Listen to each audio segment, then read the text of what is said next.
अध्याय 4 मानव विकास। इस अध्याय को पढ़ने के बाद आप विकास के अर्थ और प्रक्रिया का वर्णन कर सकेंगे। मानव विकास पर आनुवंशिकता, पर्यावरण एवं संदर्भ के प्रभाव की व्याख्या कर सकेंगे।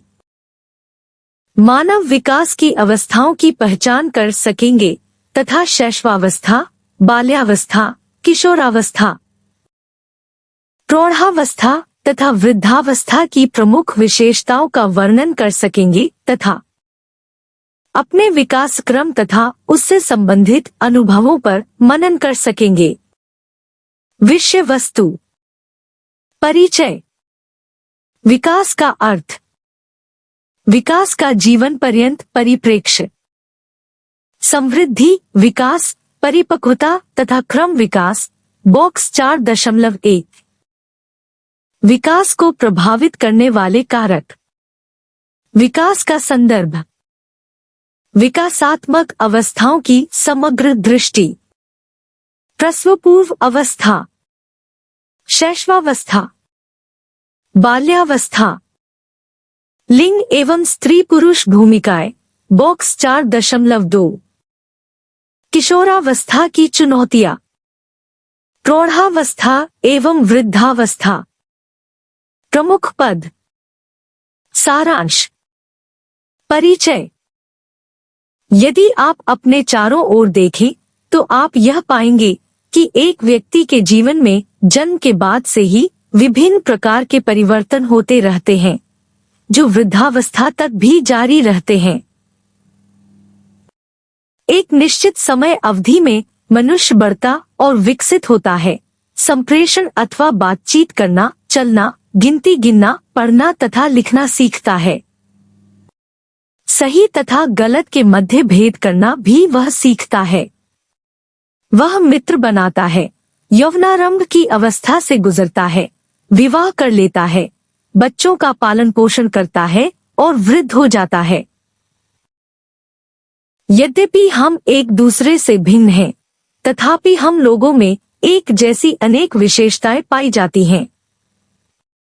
हम लोगों में से अधिकांशतः व्यक्ति 1 वर्ष की अवस्था तक चलना तथा 2 वर्ष की अवस्था तक बोलना सीख लेते हैं। यह अध्याय लोगों के संपूर्ण जीवन क्रम में विभिन्न क्षेत्रों में दिखने वाले परिवर्तनों से आपका परिचय कराएगा। आप प्रमुख विकासात्मक प्रक्रियाओं तथा संपूर्ण जीवन की प्रमुख अवस्थाओं, प्रसवपूर्व अवस्था, शैशवावस्था, बाल्यावस्था, किशोरावस्था, प्रौढ़ावस्था तथा वृद्धावस्था में होने वाले परिवर्तनों के बारे में जानकारी प्राप्त करेंगे। यह स्वयं को समझने तथा आत्मान्वेषण की एक यात्रा होगी जिसे आपके भावी विकास में सहायक होना चाहिए। दूसरों से भली प्रकार से व्यवहार करने में भी मानव विकास का अध्ययन आपके लिए सहायक होगा। विकास का अर्थ। जब हम विकास के बारे में सोचते हैं तो निरपवाद रूप से हम दैहिक परिवर्तनों के बारे में सोचते हैं, क्योंकि घर में भाई बहनों में, विद्यालय में, मित्रों सहयोगियों में अथवा घर में माता पिता एवं दादा दादी या अपने आसपास के अन्य लोगों में ये परिवर्तन सामान्यतः देखे जाते हैं। गर्भाधान से लेकर मृत्यु के क्षणों तक हम मात्र दैहिक रूप से ही परिवर्तित नहीं होते हैं, बल्कि हम सोचने, भाषा के उपयोग तथा सामाजिक संबंधों को विकसित करने के तरीकों के आधार पर भी परिवर्तित होते रहते हैं। याद रखें कि परिवर्तन एक व्यक्ति के जीवन के किसी एक क्षेत्र तक सीमित नहीं रहते हैं। ये व्यक्ति में एकीकृत रूप से या एक साथ उत्पन्न होते हैं। विकास गतिशील, क्रमबद्ध तथा पूर्वकथनीय परिवर्तनों का प्रारूप है जो गर्भाधान से प्रारंभ होता है तथा जीवन पर्यंत चलता रहता है। विकास में मुख्यतः समृद्धि एवं ह्रास, जो वृद्धावस्था में देखा जाता है, दोनों ही तरह के परिवर्तन निहित होते हैं। विकास जैविक, संज्ञानात्मक तथा समाज सांवेगिक प्रक्रियाओं की परस्पर क्रिया से प्रभावित होता है। माता पिता से वंशानुगत रूप से प्राप्त जीन के कारण होने वाले विकास, जैसे लंबाई एवं वजन, मस्तिष्क, हृदय एवं फेफड़े का विकास इत्यादि, ये सभी जैविक प्रक्रियाओं, बायोलॉजिकल प्रोसेसेस की भूमिका को इंगित करते हैं। विकास में संज्ञानात्मक प्रक्रियाओं, कॉग्निटिव प्रोसेसेस की भूमिका का संबंध ज्ञान एवं अनुभव प्राप्त करने तथा इनसे संबंधित मानसिक क्रियाओं जैसे चिंतन, प्रत्यक्षण, अवधान, समस्या समाधान आदि से है। विकास को प्रभावित करने वाली समाज संवेगात्मक प्रक्रियाओं, सोशियो-इमोशनल प्रोसेसेस का संबंध एक व्यक्ति की दूसरों के साथ अंतःक्रिया में होने वाले और संवेग तथा व्यक्तित्व में होने वाले परिवर्तनों से है। एक बच्चे का अपनी माँ से लिपट जाना, एक छोटी बच्ची का अपने भाई बहनों के प्रति स्नेहमय भाव का प्रदर्शन अथवा एक किशोर का मैच हारने का दुख, सभी मानव विकास में समाज संवेगात्मक प्रक्रियाओं की गहन लिप्तता को प्रकट करते हैं। यद्यपि आप इस पाठ्य पुस्तक के अलग अलग अध्यायों में अलग अलग प्रक्रियाओं के बारे में पढ़ेंगे, यह स्मरण रखना महत्वपूर्ण है कि जैविक, संज्ञानात्मक तथा समाज संवेगात्मक प्रक्रियाएं एक दूसरे से घनिष्ठ रूप से संबंधित हैं। मनुष्य के जन्म से मृत्यु तक की संपूर्ण अवधि में ये प्रक्रियाएं व्यक्ति के विकास में होने वाले परिवर्तनों को समग्र रूप से प्रभावित करती हैं। विकास का जीवन पर्यंत परिप्रेक्ष्य। जीवन पर्यंत परिप्रेक्ष्य के अनुसार विकास के अध्ययन में निम्नलिखित मान्यताएं या पूर्वधारणाएं निहित हैं। एक, विकास जीवन भर चलने वाली प्रक्रिया है, अर्थात विकास गर्भाधान से प्रारंभ होकर वृद्धावस्था तक सभी आयु समूहों में होता है। इसमें प्राप्तियां तथा हानियां दोनों ही सम्मिलित हैं, जो संपूर्ण जीवन विस्तार में गत्यात्मक तरीके से एक पक्ष में परिवर्तन के साथ दूसरे पक्ष में भी परिवर्तन का होना अंतःक्रिया करती हैं। 2, जन्म से मृत्यु तक की संपूर्ण अवधि में मानव विकास की विभिन्न प्रक्रियाएं अर्थात जैविक, संज्ञानात्मक तथा समाज संवेगात्मक एक व्यक्ति के विकास में एक दूसरे से घनिष्ठ रूप से संबंधित रहते हैं। 3, विकास बहुदिश है।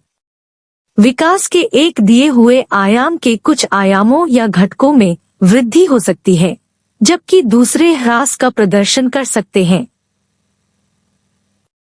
उदाहरण के लिए, प्रौढ़ों के अनुभव उन्हें अधिक बुद्धिमान बना सकते हैं तथा उनके निर्णयों को दिशा प्रदान कर सकते हैं, जबकि उम्र बढ़ने के साथ गति की मांग करने वाले कार्यों जैसे दौड़ना पर एक व्यक्ति का निष्पादन कम हो सकता है। 4, विकास अत्यधिक लचीला या संशोधन योग्य होता है, अर्थात व्यक्ति के अंतर्गत होने वाले मानसिक विकास में परिमार्जनशीलता पाई जाती है।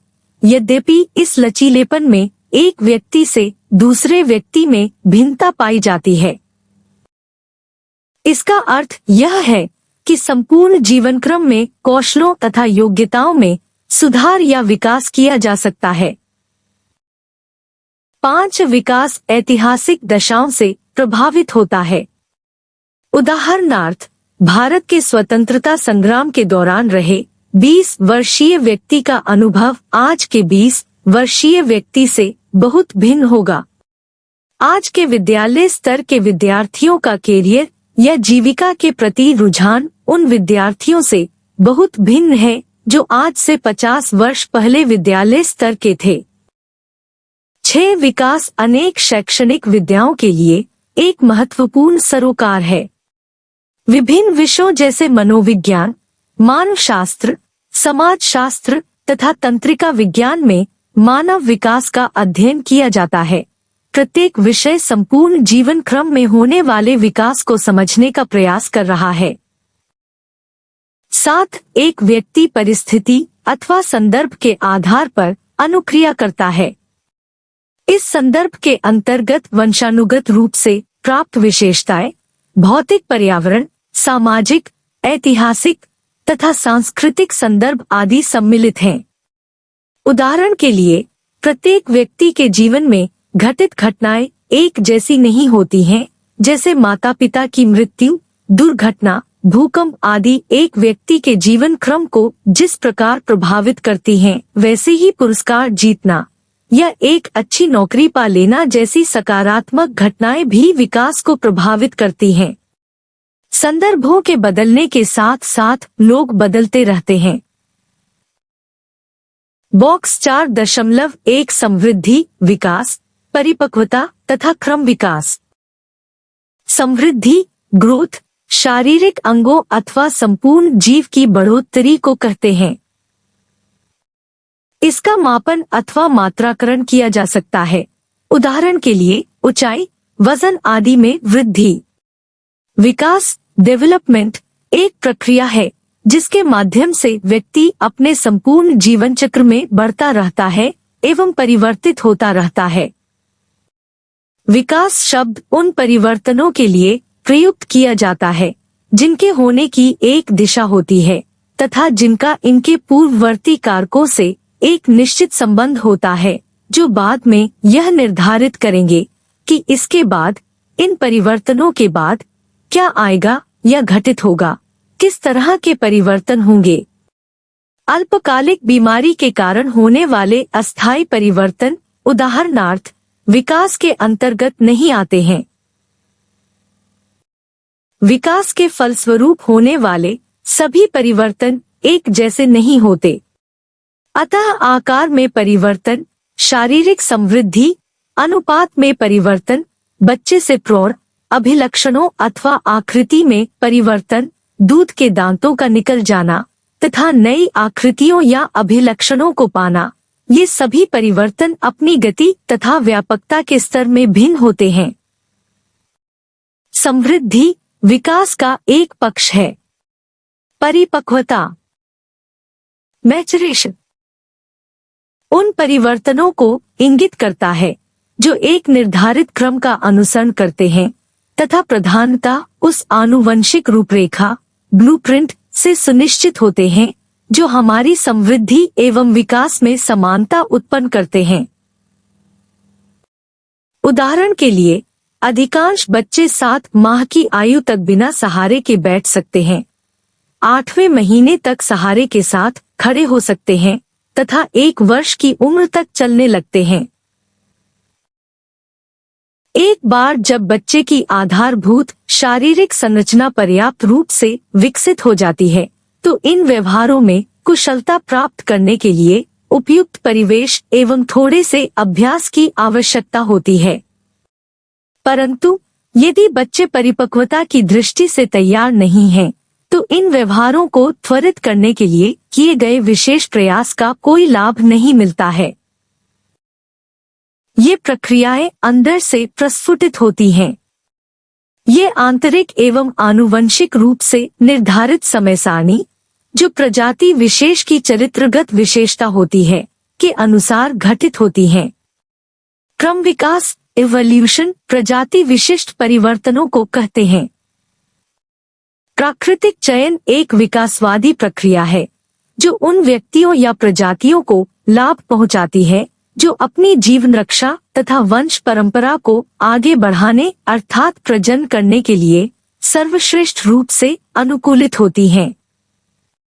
विकासवादी परिवर्तन किसी प्रजाति की एक पीढ़ी से दूसरी पीढ़ी तक पहुंचते हैं। क्रम विकास अत्यंत धीमी गति से आगे बढ़ता है। आदि वानर प्रजाति से मनुष्य प्रजाति की उत्पत्ति में लगभग 14 मिलियन 1,40,00,000 वर्ष लगे। ऐसा अनुमान लगाया गया है कि प्राज्ञ मानव लगभग 50,000 वर्ष पहले अस्तित्व में आया।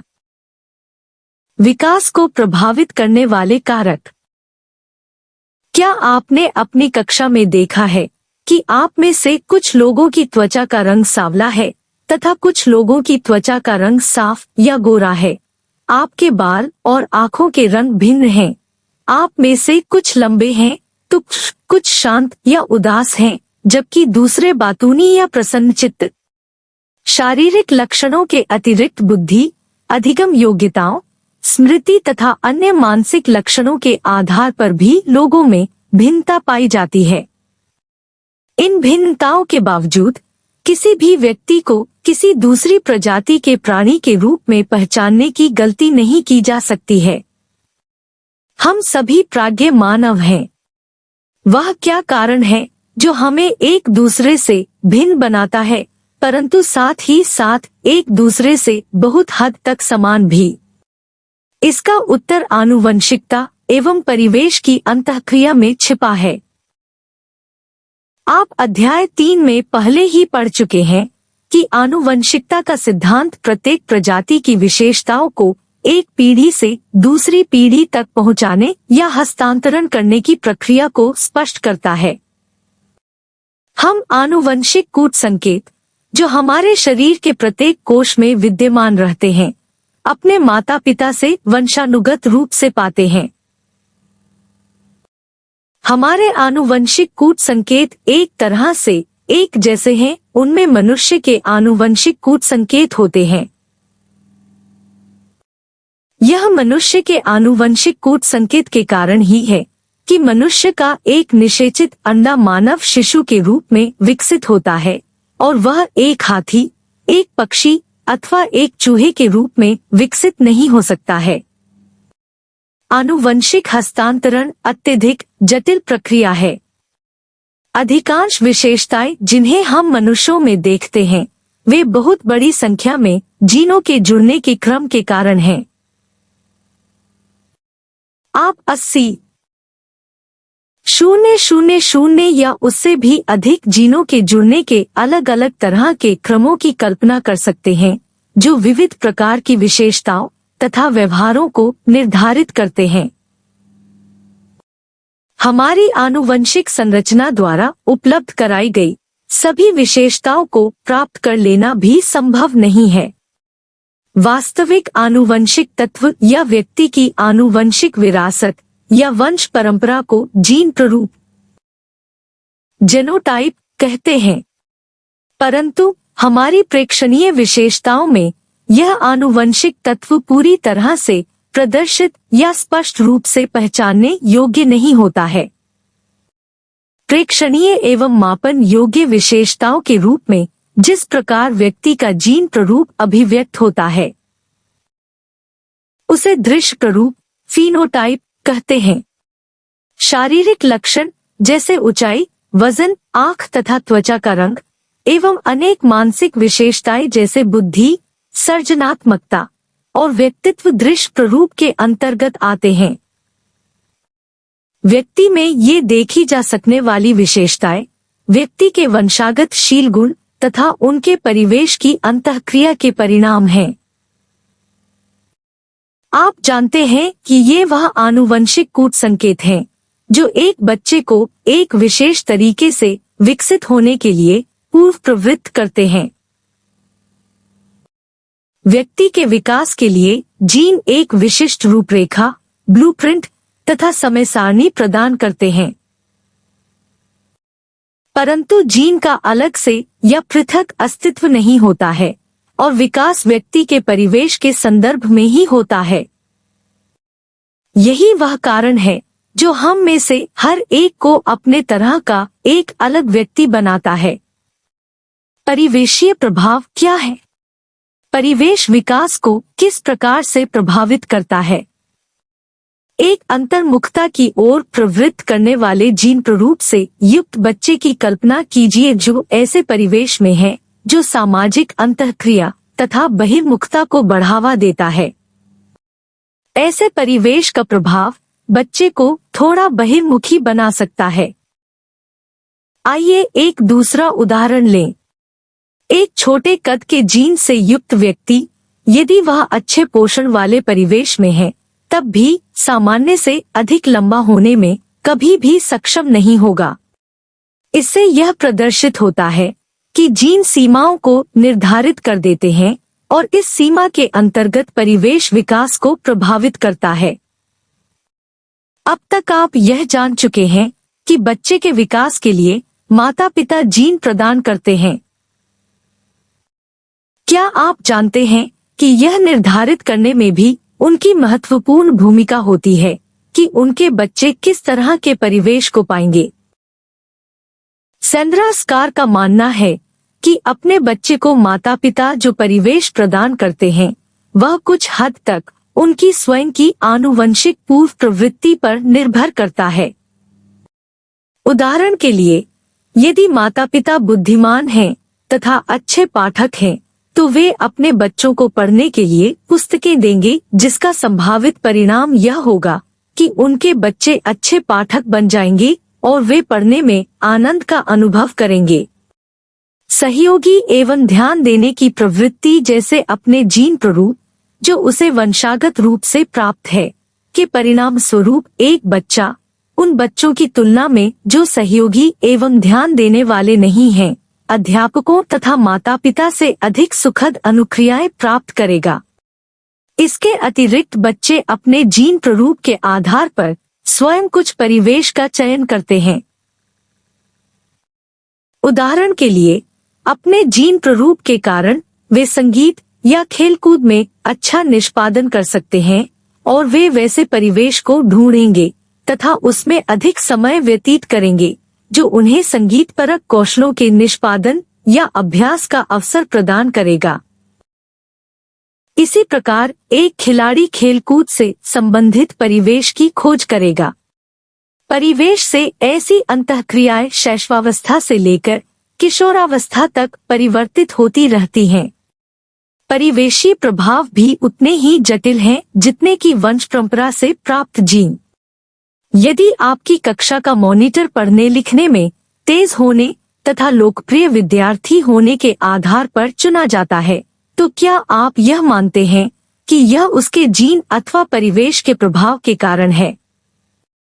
एक ग्रामीण क्षेत्र का बच्चा जो अत्यधिक बुद्धिमान है, यदि अपने को ठीक तरह से अभिव्यक्त न कर पाने अथवा कंप्यूटर उपयोग की जानकारी न होने के कारण एक नौकरी पाने में सक्षम नहीं हो पाता है, तो क्या आप मानते हैं कि यह जीन अथवा परिवेश के कारण है? विकास का संदर्भ। विकास निर्वात में नहीं घटित होता है। यह सदैव एक विशिष्ट सामाजिक सांस्कृतिक संदर्भ में सन्निहित होता है। जैसा कि आप इस अध्याय में पढ़ेंगे, एक व्यक्ति के संपूर्ण जीवन काल में परिवर्तन जैसे विद्यालय में प्रवेश करना, एक किशोर बनना, नौकरी खोजना, विवाह करना, बच्चों का होना, सेवानिवृत्त होना इत्यादि सभी जैविक परिवर्तनों तथा व्यक्ति के परिवेश में परिवर्तनों का संयुक्त कार्य है। व्यक्ति के संपूर्ण जीवन क्रम में किसी भी समय परिवेश परिवर्तित हो सकता है। यूरी ब्रानफेन ब्रेनर का विकास का परिस्थितिप्रक दृष्टिकोण व्यक्ति के विकास में परिवेशीय कारकों की भूमिका पर अधिक बल देता है। इसका निरूपण चित्र 4.1 में किया गया है।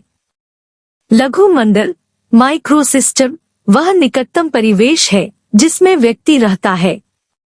यही वह परिवेश है जिसमें बच्चा सामाजिक कारकों या एजेंटों जैसे परिवार, साथी, सहयोगी, अध्यापक एवं पड़ोस से प्रत्यक्ष रूप से अंतःक्रिया करता है।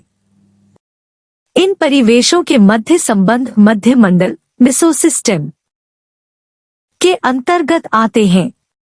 उदाहरण के लिए, एक बच्चे के माता पिता अध्यापकों से कैसे संबंध स्थापित करते हैं या माता पिता किशोर के मित्र को किस रूप में देखते हैं, ये ऐसे अनुभव हैं जो एक व्यक्ति के दूसरों से संबंध को प्रभावित करने वाले हैं। बाह्य मंडल एक्सोसिस्टम के अंतर्गत सामाजिक परिवेश की वे घटनाएं आती हैं जहां बच्चा प्रत्यक्ष रूप से प्रतिभागिता नहीं करता है, परंतु वे तात्कालिक परिस्थिति में बच्चे के अनुभव को प्रभावित करती हैं। उदाहरण के लिए, माता या पिता का स्थानांतरण माता पिता में तनाव उत्पन्न कर सकता है जो बच्चे के साथ उनकी अंतःक्रिया अथवा बच्चे को उपलब्ध सामान्य सुख सुविधाएं जैसे विद्यालय पठन पाठन, पुस्तकालय सुविधाएं, चिकित्सीय देखरेख, मनोरंजन के साधन आदि की गुणवत्ता को प्रभावित कर सकता है। बृहत मंडल मैक्रोसिस्टम के अंतर्गत वह संस्कृति आती है जिसमें व्यक्ति रहता है। व्यक्ति के विकास में संस्कृति के महत्व को आप अध्याय 3 में पढ़ चुके हैं। घटना मंडल क्रोनो सिस्टम में व्यक्ति के जीवन क्रम की घटनाएं तथा उस काल की सामाजिक ऐतिहासिक परिस्थितियां जैसे माता पिता का तलाक, आर्थिक आघात एवं बच्चों पर उनका प्रभाव आदि निहित हैं। संक्षेप में ब्रानफेन ब्रेनर का दृष्टिकोण यह है कि बच्चे का विकास उस जटिल संसार से सार्थक रूप से प्रभावित होता है जो उसे आच्छादित किए हुए है, चाहे वह उसके साथियों के साथ बातचीत का गौण प्रसंग हो अथवा जीवन की वे सामाजिक या आर्थिक परिस्थितियां जिसमें उसने जन्म लिया है। शोध यह प्रदर्शित करते हैं कि साधनहित परिवेश में बच्चों को पुस्तकों, पत्र पत्रिकाओं, खिलौनों आदि से रहित उत्तेजनाहीन परिवेश मिलता है। उसमें ऐसे अनुभवों का अभाव होता है जैसे पुस्तकालय, संग्रहालय, चिड़ियाघर आदि में जाना। इसमें ऐसे माता पिता होते हैं जो भूमिका प्रतिरूप स्थापित करने में प्रभावहीन होते हैं। माता पिता से अंतःक्रिया उपयुक्त तरीके से नहीं होती है तथा बच्चे अत्यधिक भीड़ एवं शोरगुल वाले परिवेश में रहते हैं। इन परिस्थितियों के फलस्वरूप बच्चे असुविधाजनक स्थिति में होते हैं एवं उन्हें सीखने में कठिनाइयां होती हैं। दुर्गानंद सिन्हा ने भारतीय संदर्भ में बच्चों के विकास को समझने के लिए एक पारिस्थितिक मॉडल प्रस्तुत किया है। बच्चे की पारिस्थितिक को 2 संकेंद्रीय परतों के रूप में देखा जा सकता है। ऊपरी एवं अधिक दृश्य परतों के अंतर्गत घर, विद्यालय, समूह आदि आते हैं। दृश्य ऊपरी परत में बच्चे के विकास को प्रभावित करने वाले सबसे महत्वपूर्ण पारिस्थितिक कारक के अंतर्गत अग्रांकित तत्व आते हैं। 1. घर, उसमें क्षमता से अधिक लोगों का रहना, प्रत्येक सदस्य के लिए उपलब्ध स्थान, प्रयोग में लाए जाने वाले खिलौने, तकनीकी उपकरण आदि के आधार पर घर की परिस्थिति। 2. विद्यालय पठन पाठन का स्वरूप तथा गुणवत्ता, वे सुविधाएं जो बच्चे को प्रस्तुत की जाती हैं। और 3. बाल्यावस्था तथा उसके बाद की अवस्था, समूह के साथ की जाने वाली अंतःक्रिया एवं गतिविधियों का स्वरूप। ये कारक स्वतंत्र रूप से कार्य नहीं करते हैं बल्कि एक दूसरे से निरंतर अंतःक्रिया करते रहते हैं।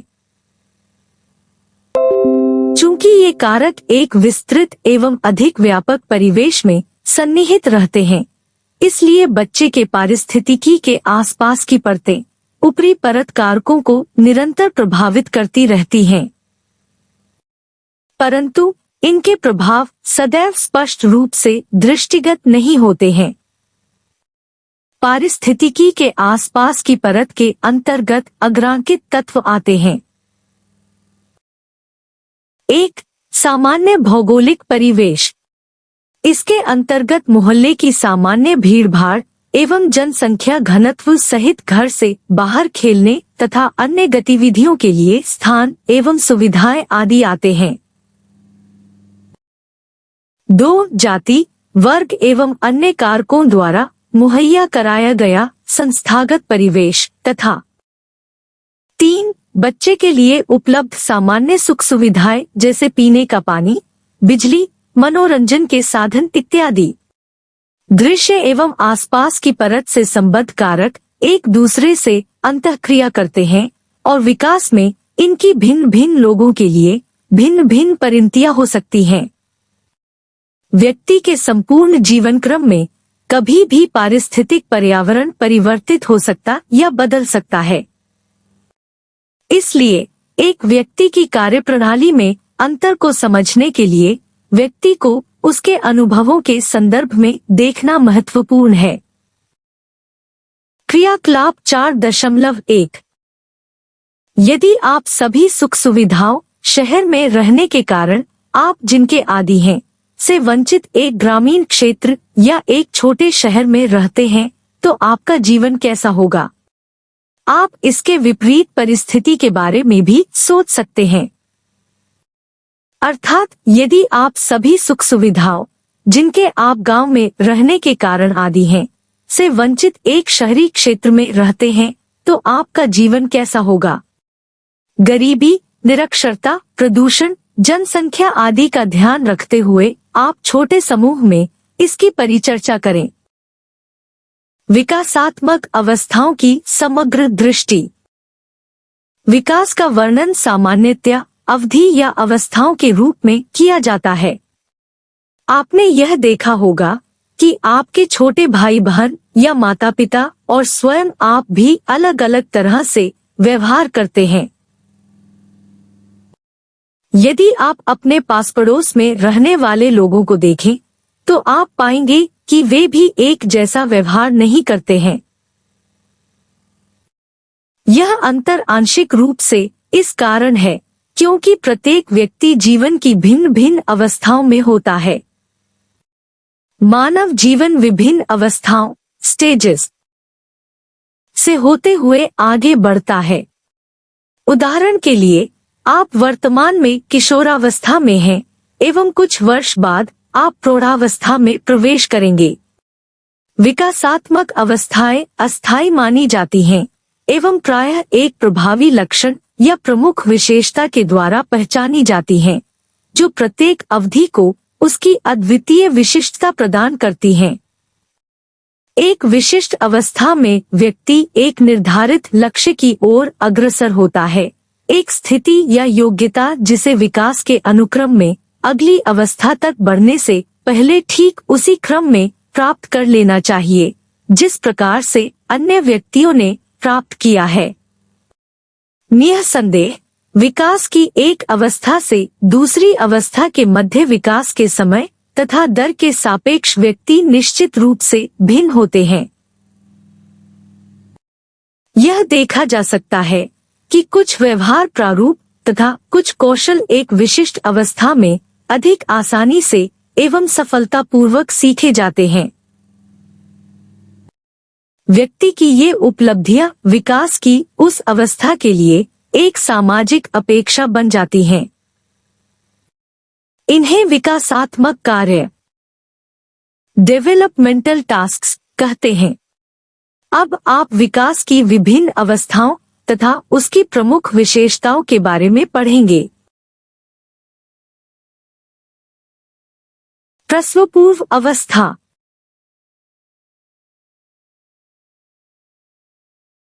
गर्भाधान से लेकर जन्म तक की अवधि को प्रसवपूर्व काल कहते हैं। औसतन यह लगभग 40 सप्ताह तक का होता है। अब तक आप जान चुके हैं कि प्रसवपूर्व काल में तथा जन्म के बाद हमारे विकास को हमारी आनुवंशिक रूपरेखा ब्लूप्रिंट निर्देशित करती है। प्रसवपूर्व अवस्था की विभिन्न अवधियों में आनुवंशिक तथा परिवेशीय दोनों ही तरह के कारक हमारे विकास को प्रभावित करते हैं। प्रसवपूर्व अवस्था में विकास माता की विशेषताओं से भी प्रभावित होता है, जैसे मां की आयु, उसके द्वारा लिए जाने वाले पोषक आहार तथा सांवेगिक स्थिति। मां का रोग या संक्रमण ग्रस्त होना प्रसवपूर्व अवस्था के विकास पर विपरीत प्रभाव डाल सकता है। उदाहरण के लिए, यह माना जाता है कि रूबेला नामक रोग, जिसे जर्मन मिजल्स कहते हैं, जन्नांग में होने वाला हर्पिस तथा ह्यूमन इम्यूनोडिफिशियंसी वायरस HIV नवजात शिशुओं में आनुवंशिक समस्याएं उत्पन्न करते हैं। प्रसवपूर्व अवस्था में विकास के लिए भय का दूसरा स्रोत विरूप जनतत्व तेराटोजेंस है। वे परिवेशीय कारक जो सामान्य विकास में ऐसे विचलन उत्पन्न करते हैं जिससे गंभीर असामान्यताएं जन्म ले सकती हैं या मृत्यु हो सकती है। सामान्य विरूप जनतत्व के अंतर्गत मादक द्रव्य, संक्रमण, विकिरण तथा प्रदूषण आते हैं। स्त्री द्वारा प्रसवपूर्व काल में मादक द्रव्य गांजा, हेरोइन, कोकीन आदि, शराब, तंबाकू आदि के सेवन का शिशु पर हानिकारक प्रभाव पड़ सकता है और जन्मजात असामान्यताओं की आवृत्ति बढ़ सकती है। विकिरण जैसे एक्सरे तथा औद्योगिक क्षेत्र के आसपास के कुछ रसायन जीन में स्थायी परिवर्तन उत्पन्न कर सकते हैं। परिवेशी प्रदूषक तथा कार्बन मोनोऑक्साइड, पारा, शीशा जैसे विषाक्त पदार्थ भी अजन्मे बच्चे के लिए खतरे के स्रोत हैं। शैशवावस्था। जन्म के पहले एवं उसके बाद मस्तिष्क आश्चर्यजनक गति से विकसित होता है। मस्तिष्क के विभिन्न भागों तथा मानवीय क्रियाओं जैसे भाषा, प्रत्यक्षण एवं बुद्धि के संचालन में प्रमस्तिष्क की महत्वपूर्ण भूमिका के बारे में आप अध्याय 3 में पहले ही पढ़ चुके हैं। जन्म के ठीक पहले नवजात शिशुओं में सभी तो नहीं परंतु अधिकांश मस्तिष्कीय कोशिकाएं रहती हैं। इन कोशिकाओं के मध्य तंत्रिकीय संधि तीव्र गति से विकसित होती है। नवजात शिशु उतना असहाय नहीं होता है जितना कि आप सोचते हैं। जीवन की कार्यप्रणाली को बनाए रखने के लिए आवश्यक क्रियाएं नवजात शिशु में उपस्थित रहती हैं। वह सांस लेता है, चूसता है, निगलता है एवं शरीर के अपशिष्ट पदार्थों, मल, मूत्र आदि का त्याग या विसर्जन भी करता है। अपने जीवन के प्रथम सप्ताह में नवजात शिशु यह बताने में सक्षम होते हैं कि ध्वनि किस दिशा से आ रही है, अन्य स्त्रियों की आवाज तथा अपनी माँ की आवाज में अंतर कर सकते हैं एवं सामान्य हाव भाव का अनुकरण कर सकते हैं जैसे जीभ बाहर निकालना, मुंह खोलना आदि। पेशीय विकास। नवजात शिशुओं की पेशीय क्रियाएं प्रतिवर्त, रिफ्लेक्सेस, जो उद्दीपकों के प्रति स्वचालित एवं स्वाभाविक रूप से विद्यमान अनुक्रियाएं होती हैं, से संचालित होती हैं। ये आनुवंशिक रूप से प्राप्त अतिजीविता तंत्र हैं तथा बाद के पेशीय विकास के लिए ये आधारभूत इकाइयां हैं। नवजात शिशुओं को सीखने के अवसर मिलने के पहले प्रतिवर्त अनुकूली तंत्र के रूप में कार्य करते हैं। नवजात शिशुओं में पाए जाने वाले कुछ प्रतिवर्त जैसे खांसना, पलक झपकाना तथा जभाई लेना जीवन पर्यंत बने रहते हैं। कुछ दूसरे प्रतिवर्त मस्तिष्क की कार्यप्रणाली के परिपक्व होने तथा व्यवहार पर ऐच्छिक नियंत्रण के विकसित हो जाने पर विलुप्त हो जाते हैं। तालिका 4.1 देखें। जब मस्तिष्क विकसित होता है, शारीरिक विकास भी अग्रसर होता है। जैसे जैसे शिशु बढ़ता है, मांसपेशियां एवं तंत्रिका तंत्र परिपक्व होते हैं जो सूक्ष्म कौशलों का विकास करते हैं। आधारभूत शारीरिक पेशीय कौशलों के अंतर्गत वस्तुओं को पकड़ना एवं उनके पास पहुंचना, बैठना, घुटनों के बल चलना, खड़े होकर चलना और दौड़ना आते हैं। कुछ अपवादों को छोड़कर शारीरिक पेशीय विकास का अनुक्रम सार्वभौमिक होता है। संवेदी योग्यताएं। अब तक आप जान चुके हैं कि नवजात शिशु उतने अक्षम नहीं हैं जितना वे दिखते हैं। जन्म के मात्र कुछ घंटे बाद वे अपनी मां की आवाज को पहचान सकते हैं एवं उनमें अन्य संवेदी क्षमताएं भी होती हैं। नवजात शिशु कितनी अच्छी तरह से देख सकते हैं। नवजात शिशु कुछ उद्दीपकों जैसे चेहरों को अन्य उद्दीपकों की तुलना में देखना पसंद करते हैं। यद्यपि यह पसंद जीवन के प्रथम कुछ महीनों में परिवर्तित होती है। प्रौढ़ों की तुलना में नवजात शिशुओं की दृष्टि कम आंकी गई है। छठे महीने तक इसमें सुधार होता है और लगभग 1 वर्ष की उम्र तक दृष्टि लगभग प्रौढ़ों के समान 20/20 हो जाती है। क्या नवजात शिशु रंगों को देख सकते हैं? वर्तमान में यह सहमति है कि वे लाल और सफेद रंगों के मध्य विभेदन करने में सक्षम हो सकते हैं, परंतु सामान्यतया वे रंग विभेदन में अपूर्ण होते हैं एवं पूर्ण रंग दृष्टि 3 माह की आयु तक विकसित होती है। नवजात शिशुओं में श्रवण का स्वरूप कैसा होता है? नवजात शिशु जन्म के ठीक बाद सुन सकते हैं। नवजात शिशु जैसे जैसे विकसित होते हैं, उनकी ध्वनि की दिशा निर्धारण की दक्षता में सुधार होता है। नवजात शिशु स्पर्श के प्रति अनुक्रिया करते हैं एवं वे पीड़ा की अनुभूति भी कर सकते हैं। घ्राण एवं स्वाद की दोनों क्षमताएं भी नवजात शिशुओं में होती हैं। संज्ञानात्मक विकास। क्या एक 3 वर्ष का बालक चीजों को उसी प्रकार से समझेगा जैसे कि एक 8 वर्ष का बालक? जीन पियाजे ने इस बात पर बल दिया है कि बच्चे संसार के बारे में अपनी समझ की रचना सक्रिय रूप से करते हैं। परिवेश से सूचनाएं उनके मन में मात्र प्रवेश ही नहीं करती हैं, बल्कि जैसे जैसे बच्चे बड़े होते हैं अतिरिक्त सूचनाएं अर्जित की जाती हैं और नए विचारों को अंतर्निहित करने के लिए वे अपने चिंतन का अनुकूलन करते हैं, क्योंकि इससे संसार के बारे में उनकी समझ में सुधार होता है।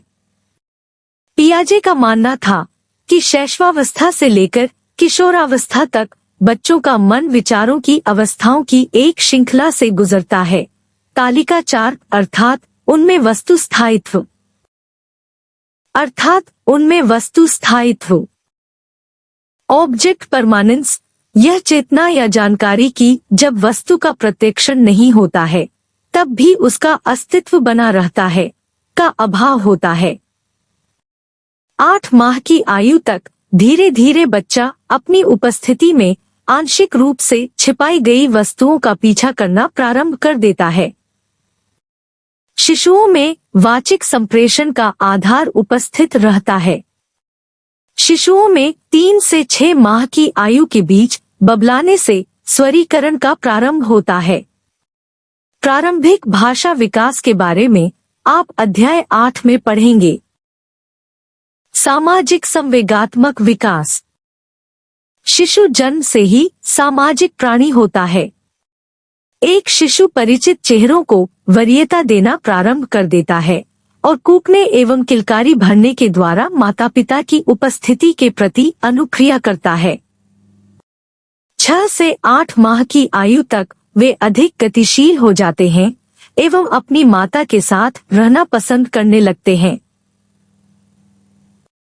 जब वे नए चेहरे को देखकर डर जाते हैं या अपनी मां से अलग कर दिए जाते हैं तो वे रोते हैं और पीड़ा की अभिव्यक्ति करते हैं। माता पिता या देखरेख करने वाले से पुनः मिलने पर वे मुस्कुराहट या आलिंगन से अपने भाव का प्रदर्शन करते हैं।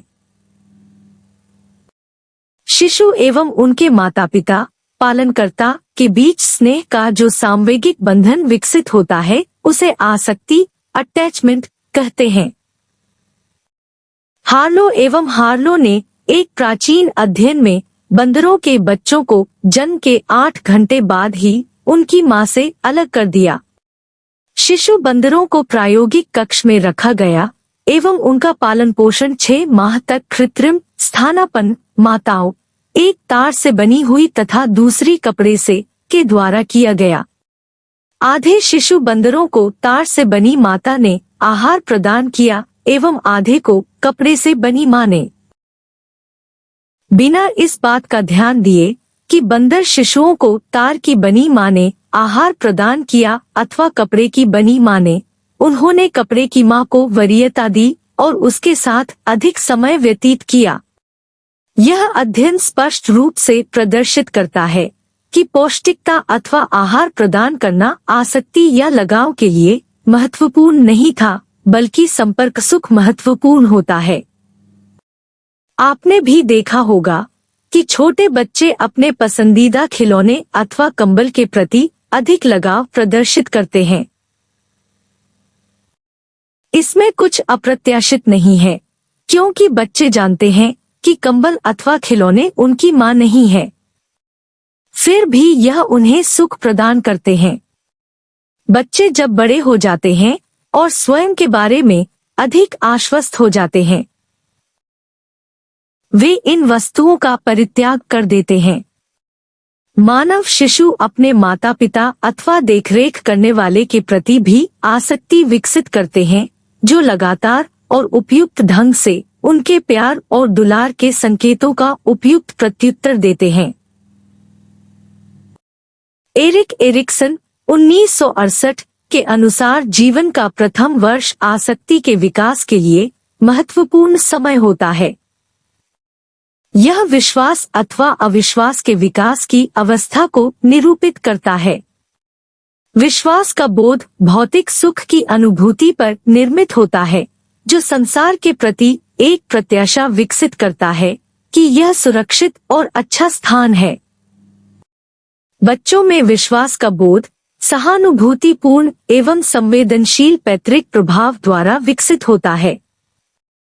यदि माता पिता संवेदनशील हैं, स्नेहिल एवं उनमें स्वीकृति प्रदान करने वाले हैं, तो यह बच्चे में परिवेश को जानने का मजबूत आधार प्रदान करता है। ऐसे बच्चों में सुरक्षित लगाव के विकास की संभावना बढ़ जाती है।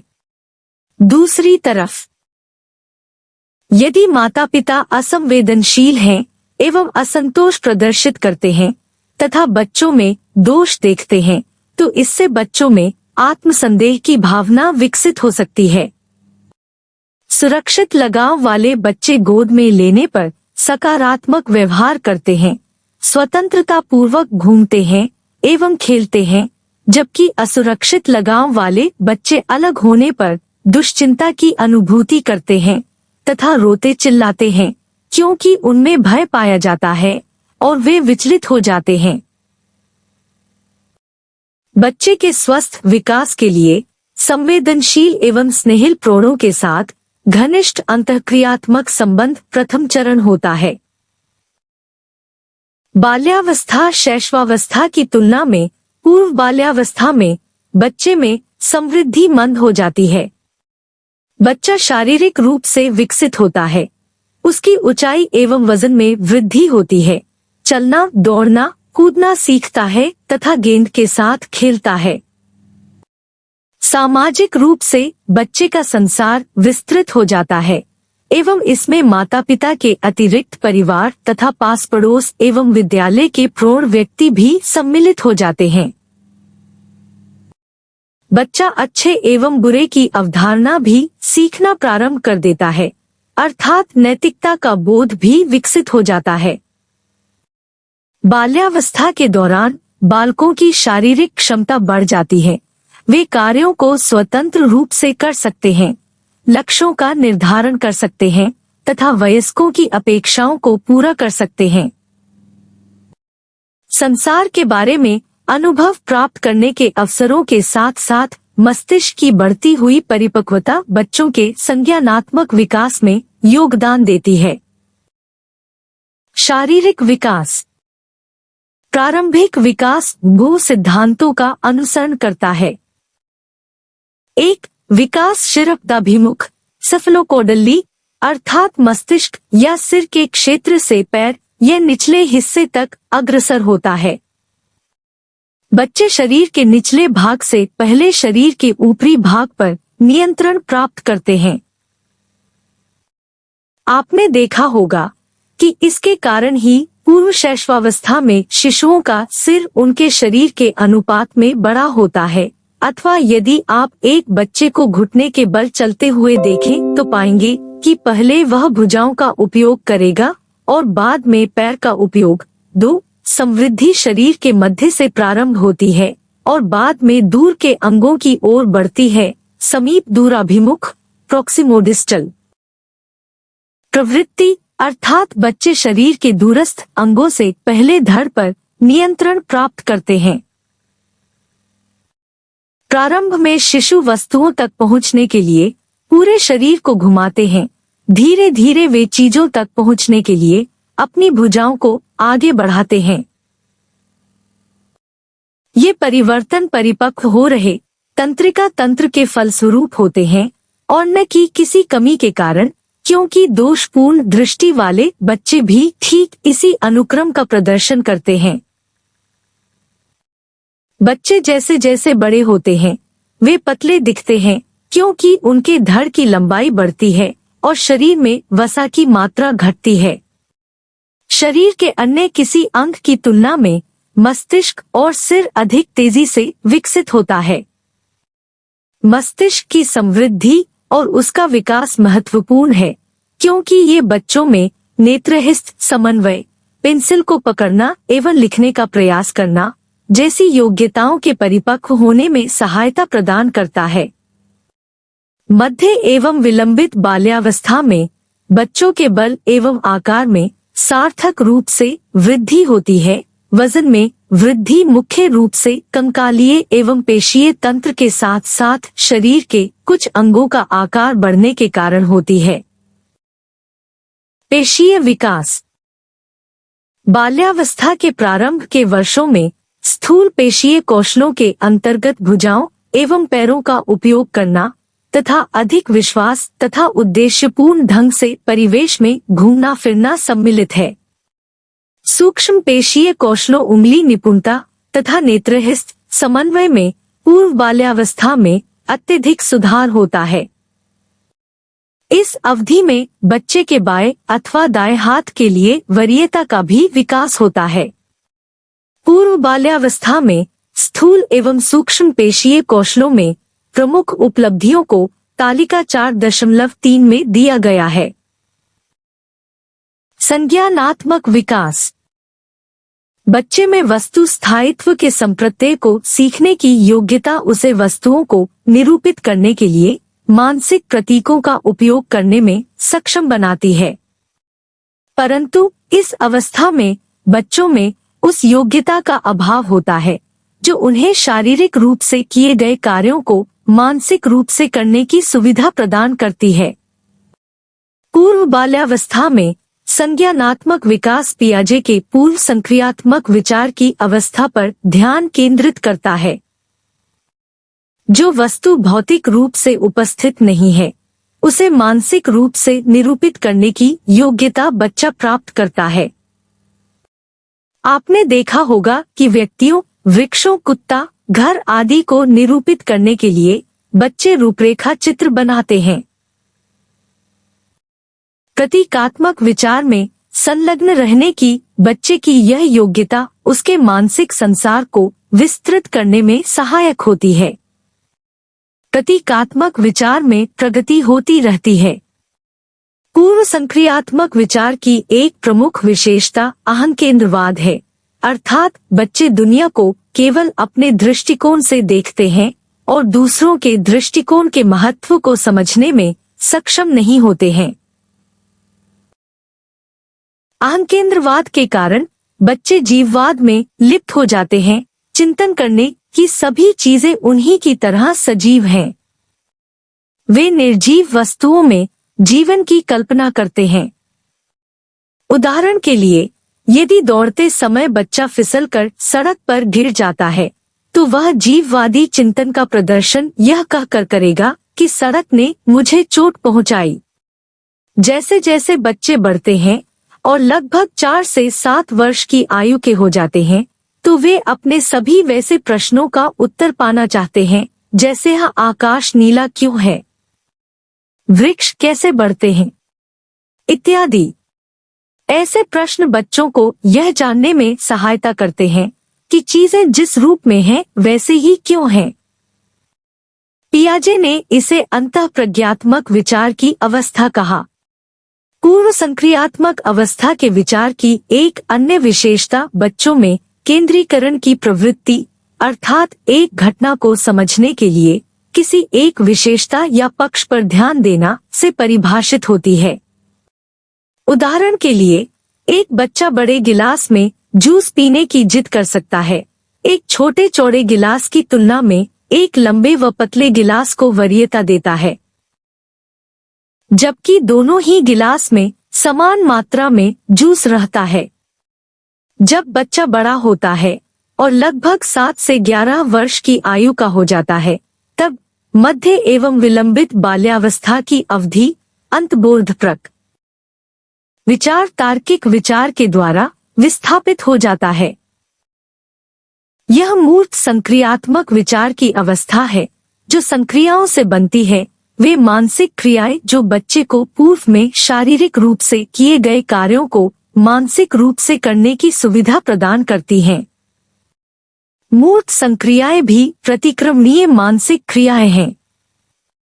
एक सुप्रसिद्धि परीक्षण में बच्चों के सामने बिल्कुल एक जैसी चिकनी मिट्टी की 2 गेंदें प्रस्तुत की जाती हैं। प्रयोगकर्ता एक गेंद को बेलकर पतली पट्टी के रूप में बना देता है और दूसरी गेंद अपने मूल रूप में बनी रहती है। यह पूछे जाने पर कि किसमें अधिक मिट्टी है, 7 से 8 साल के बच्चे का उत्तर होगा कि दोनों में ही मिट्टी की समान मात्रा है। यह इसलिए होता है क्योंकि बच्चा गेंद को पतली पट्टी के रूप में बेलना और फिर उसे गेंद के रूप में गोल कर देने की कल्पना कर लेता है, अथवा पृथ्वी के अक्षांश या देशांतर रेखाओं की कल्पना करना।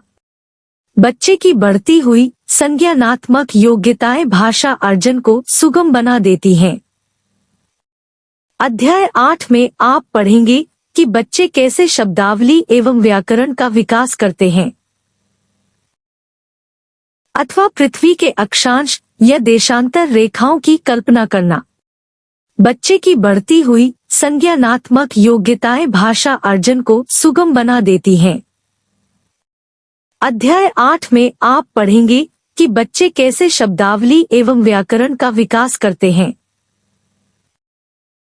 तालिका 4.1 नवजात शिशुओं में उपस्थित कुछ मुख्य प्रतिवर्त।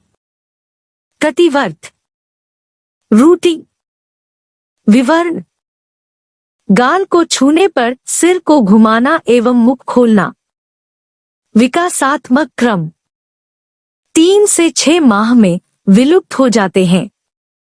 प्रतिवर्त: मोरो, विवर्ण, यदि तीव्र शोर होता है तो बच्चा अपनी कमर को मोड़ते हुए भुजा को आगे की ओर फेंकता है और फिर अपनी भुजाओं को एक साथ लाता है जैसे कुछ पकड़ रहा हो। विकासात्मक क्रम: 6 से 7 माह में विलुप्त हो जाते हैं।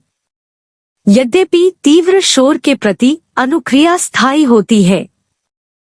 प्रतिवर्त: पकड़ना, विवर्ण, बच्चे की हथेली को यदि उंगली अथवा किसी अन्य वस्तु से दबाया जाता है तो बच्चे की उंगलियां उसके इर्द गिर्द लिपट जाती हैं।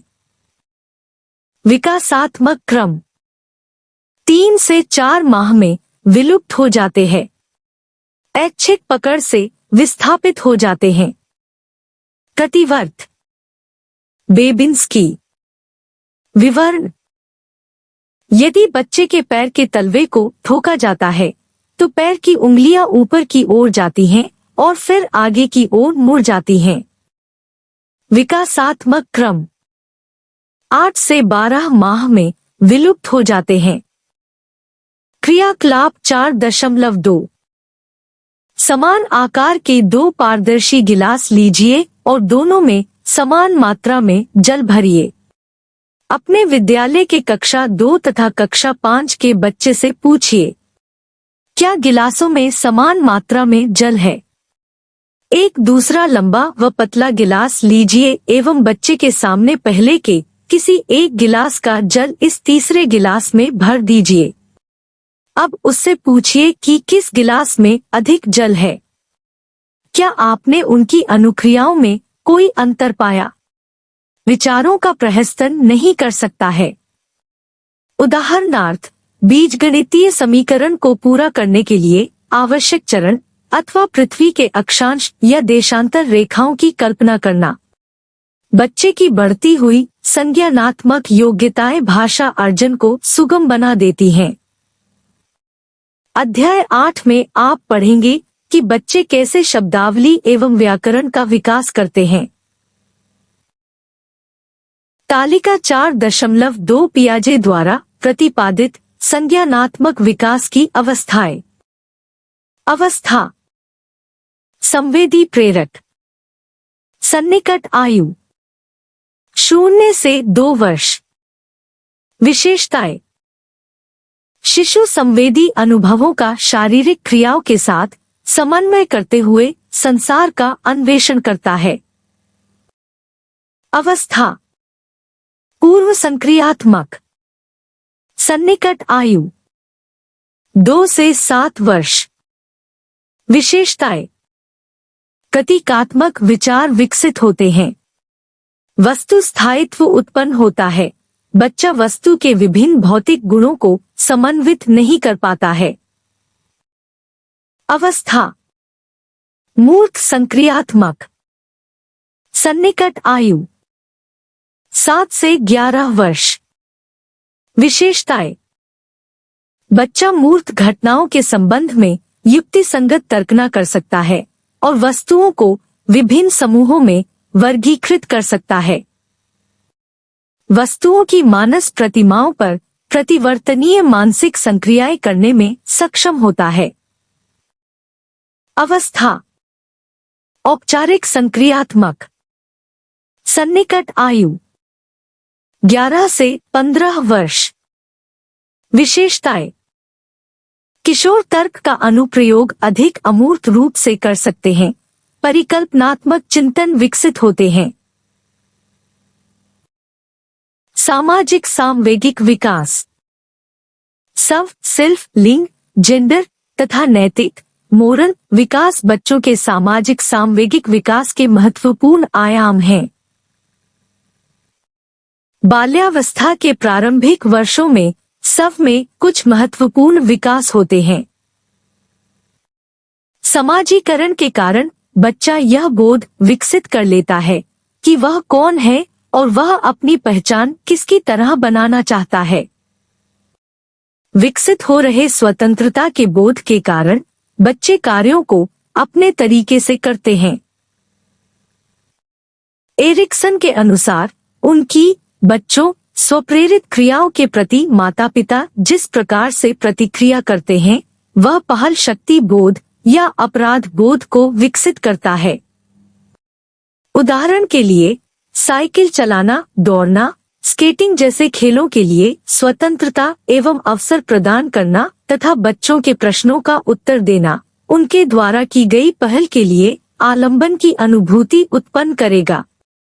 इसके विपरीत यदि उन्हें यह अनुभव कराया जाता है कि उनके प्रश्न अनुपयोगी हैं तथा उनके द्वारा खेले गए खेल मूर्खतापूर्ण हैं, तो संभव है कि बच्चों में स्वयं के द्वारा प्रारंभ की गई क्रियाओं के प्रति दोष भावना विकसित होगी, जो बच्चों के बाद के जीवन में भी बनी रह सकती है।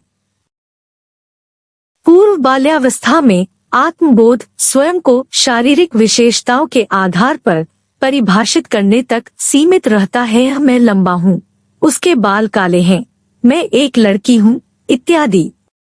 मध्य एवं विलंबित बाल्यावस्था में बच्चे में संभवतः स्वयं को अपनी आंतरिक विशेषताओं के आधार पर परिभाषित करने की संभावना बढ़ जाती है, जैसे मैं फुर्तीला हूँ एवं मैं लोकप्रिय हूँ, अथवा जब विद्यालय में अध्यापक मुझे कोई दायित्व देते हैं तो मैं गर्व का अनुभव करता हूँ। स्वयं को मानसिक विशेषताओं के आधार पर परिभाषित करने के अतिरिक्त बच्चों के आत्मविवरण के अंतर्गत स्व का सामाजिक पक्ष भी आता है, जैसे स्वयं को सामाजिक समूहों के संदर्भ में देखना, जैसे विद्यालय के संगीत क्लब, पर्यावरण क्लब अथवा किसी धार्मिक समूह का सदस्य होना। बच्चों के आत्मबोध के अंतर्गत सामाजिक तुलना का पक्ष भी आता है। बच्चे संभवतः इसके बारे में भी सोच सकते हैं कि वे दूसरों की तुलना में क्या कर सकते हैं अथवा क्या नहीं कर सकते हैं। उदाहरणार्थ, मैंने अतुल की तुलना में अधिक अंक प्राप्त किए अथवा मैं कक्षा में दूसरे बच्चों की तुलना में तेज दौड़ सकता हूँ। यह विकासात्मक परिवर्तन एक व्यक्ति के रूप में दूसरों से स्वयं की भिन्नता स्थापित करने में सहायक होता है। बच्चे जब विद्यालय में प्रवेश करते हैं तो उनका सामाजिक जगत परिवार से बाहर तक विस्तृत हो जाता है। वे अपनी उम्र के मित्रों व समकक्षियों के साथ अधिक समय भी व्यतीत करते हैं। अतः बच्चे अपने समकक्षियों के साथ जो अतिरिक्त समय देते हैं वह उनके विकास को एक रूप प्रदान करता है। तालिका 4.3 स्थूल एवं सूक्ष्म पेशीय कौशलों में प्रमुख उपलब्धियां। आयु वर्ष में 3 वर्ष। स्थूल पेशीय कौशल: उछलना, कूदना, दौड़ना। सूक्ष्म पेशीय कौशल, ब्लॉक बनाना, तर्जनी एवं अंगूठे की सहायता से वस्तुओं को उठाना। आयु वर्ष में 4 वर्ष। स्थूल पेशीय कौशल, प्रत्येक पादान पर एक एक पैर रखते हुए सीढ़ियों पर चढ़ना एवं उतरना। सूक्ष्म पेशीय कौशल, चित्रात्मक पहेलियों को भली भांति जोड़ना। आयु वर्ष में 5 वर्ष। स्थूल पेशीय कौशल, तेज दौड़ना, दौड़ प्रतिस्पर्धा का आनंद लेना। सूक्ष्म पेशीय कौशल, हाथ, भुजा एवं शरीर ये सभी आंख की गति के साथ समन्वित होते हैं। क्रियाकलाप 4.3 अपने मित्रों तथा माता पिता के सामने एक लड़के की तरह यदि आप लड़की हैं, अथवा एक लड़की की तरह यदि आप एक लड़के हैं, कम से कम 1 घंटे तक अभिनय कीजिए। अपने अनुभवों का मनन कीजिए तथा अपने व्यवहार के प्रति दूसरों की प्रतिक्रिया पर ध्यान दीजिए। आप उनसे उनकी प्रतिक्रियाओं के बारे में पूछ भी सकते हैं। दूसरे लिंग के व्यक्ति की तरह निष्पादन करने का यह कार्य कितना कठिन था। नैतिक विकास, बच्चे के विकास का एक दूसरा महत्वपूर्ण पक्ष है मानवीय क्रियाओं के सही या गलत होने के मध्य अंतर करना सीखना। बच्चे जिस तरह से सही एवं गलत के बीच अंतर करना, अपराध बोध की अनुभूति करना, स्वयं को दूसरे व्यक्ति के स्थान पर रखकर देखना तथा जब दूसरे लोग कठिनाई में होते हैं तो उनकी मदद करना सीखते हैं, ये सभी नैतिक विकास के घटक हैं। बच्चे जिस प्रकार संज्ञानात्मक विकास की विभिन्न अवस्थाओं से गुजरते हैं, लॉरेंस कोहलबर्ग के अनुसार, वैसे ही वे नैतिक विकास की विभिन्न अवस्थाओं से गुजरते हैं। ये अवस्थाएं आयु से संबद्ध होती हैं। कोहलबर्ग ने बच्चों का साक्षात्कार किया जिसमें उन्हें ऐसी कहानियां सुनाई गईं जिनके पात्र नैतिक दुविधा का सामना कर रहे थे। बच्चों से पूछा गया कि उस दुविधा में पात्रों को क्या करना चाहिए और क्यों। उनके अनुसार अलग अलग उम्र में बच्चे सही एवं गलत के बारे में भिन्न भिन्न प्रकार से विचार करते हैं। छोटा बच्चा अर्थात 9 वर्ष की आयु से पहले बाह्य एवं प्रभावी व्यक्तियों के संदर्भ में चिंतन करता है। उसके बच्चे अनुसार कोई कार्य गलत है क्योंकि उसके लिए वह दंडित किया जाता है तथा सही है क्योंकि उसके लिए उसे पुरस्कृत किया जाता है। जब बच्चा बड़ा होता है अर्थात पूर्व किशोरावस्था तक, वह दूसरों द्वारा स्थापित नियमों जैसे माता पिता अथवा समाज के नियमों के द्वारा नैतिक तर्कना विकसित करता है। बच्चे इन नियमों को स्वयं के नियमों के रूप में स्वीकृत करते हैं। प्रवीण बनने तथा दूसरों की स्वीकृति प्राप्त करने के लिए, न कि दंड का परिहार करने के लिए, इनको आत्मसात कर लिया जाता है। बच्चे इन नियमों को ऐसे सुनिश्चित दिशा निर्देश के रूप में देखते हैं जिनका अनुसरण किया जाना चाहिए। इस अवस्था में नैतिक चिंतन अपेक्षाकृत अटल होते हैं। जब वे बड़े होते हैं तो वे धीरे धीरे व्यक्तिगत नैतिक संहिता या नियमावली विकसित कर लेते हैं। आप देख चुके हैं कि बाल्यावस्था के अंत में समृद्धि की अधिक धीमी दर बच्चे को समन्वय तथा संतुलन के कौशलों को विकसित करने में सक्षम बनाती है। भाषा का विकास होता है और बच्चा विवेकपूर्ण तर्कना कर सकता है। सामाजिक रूप से बच्चा सामाजिक व्यवस्था जैसे परिवार तथा समूह में अधिक संलिप्त हो जाता है। अगले खंड में किशोरावस्था तथा प्रौढ़ावस्था की अवधि में मानव विकास में होने वाले परिवर्तनों को रेखांकित किया गया है। क्रियाकलाप 4.4 एक रोगी गंभीर रूप से बीमार है, कई वर्षों से अस्पताल में भर्ती है और उसमें किसी प्रकार से सुधार नहीं हो रहा है। क्या रोगी की जीवन रक्षा व्यवस्था को हटा लेना चाहिए? आपका सुखमय मृत्यु, जिसे कभी कभी दया मृत्यु भी कहा जाता है, के प्रति क्या दृष्टिकोण है?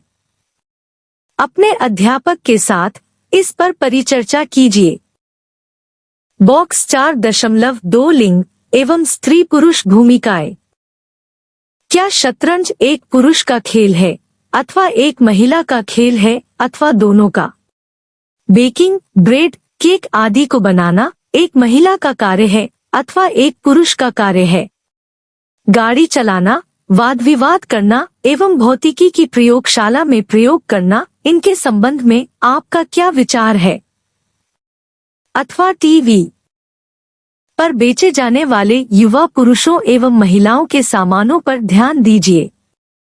लड़के एवं लड़कियों को कैसा होना चाहिए, इनके संबंध में इनसे क्या पता चलता है? यौन भेद का अस्तित्व है अथवा नहीं, इस पर मनोवैज्ञानिकों ने सतर्कता पूर्वक शोध किया है। शोध यह प्रदर्शित करते हैं कि महिलाओं की तुलना में पुरुष अधिक आक्रामक होते हैं।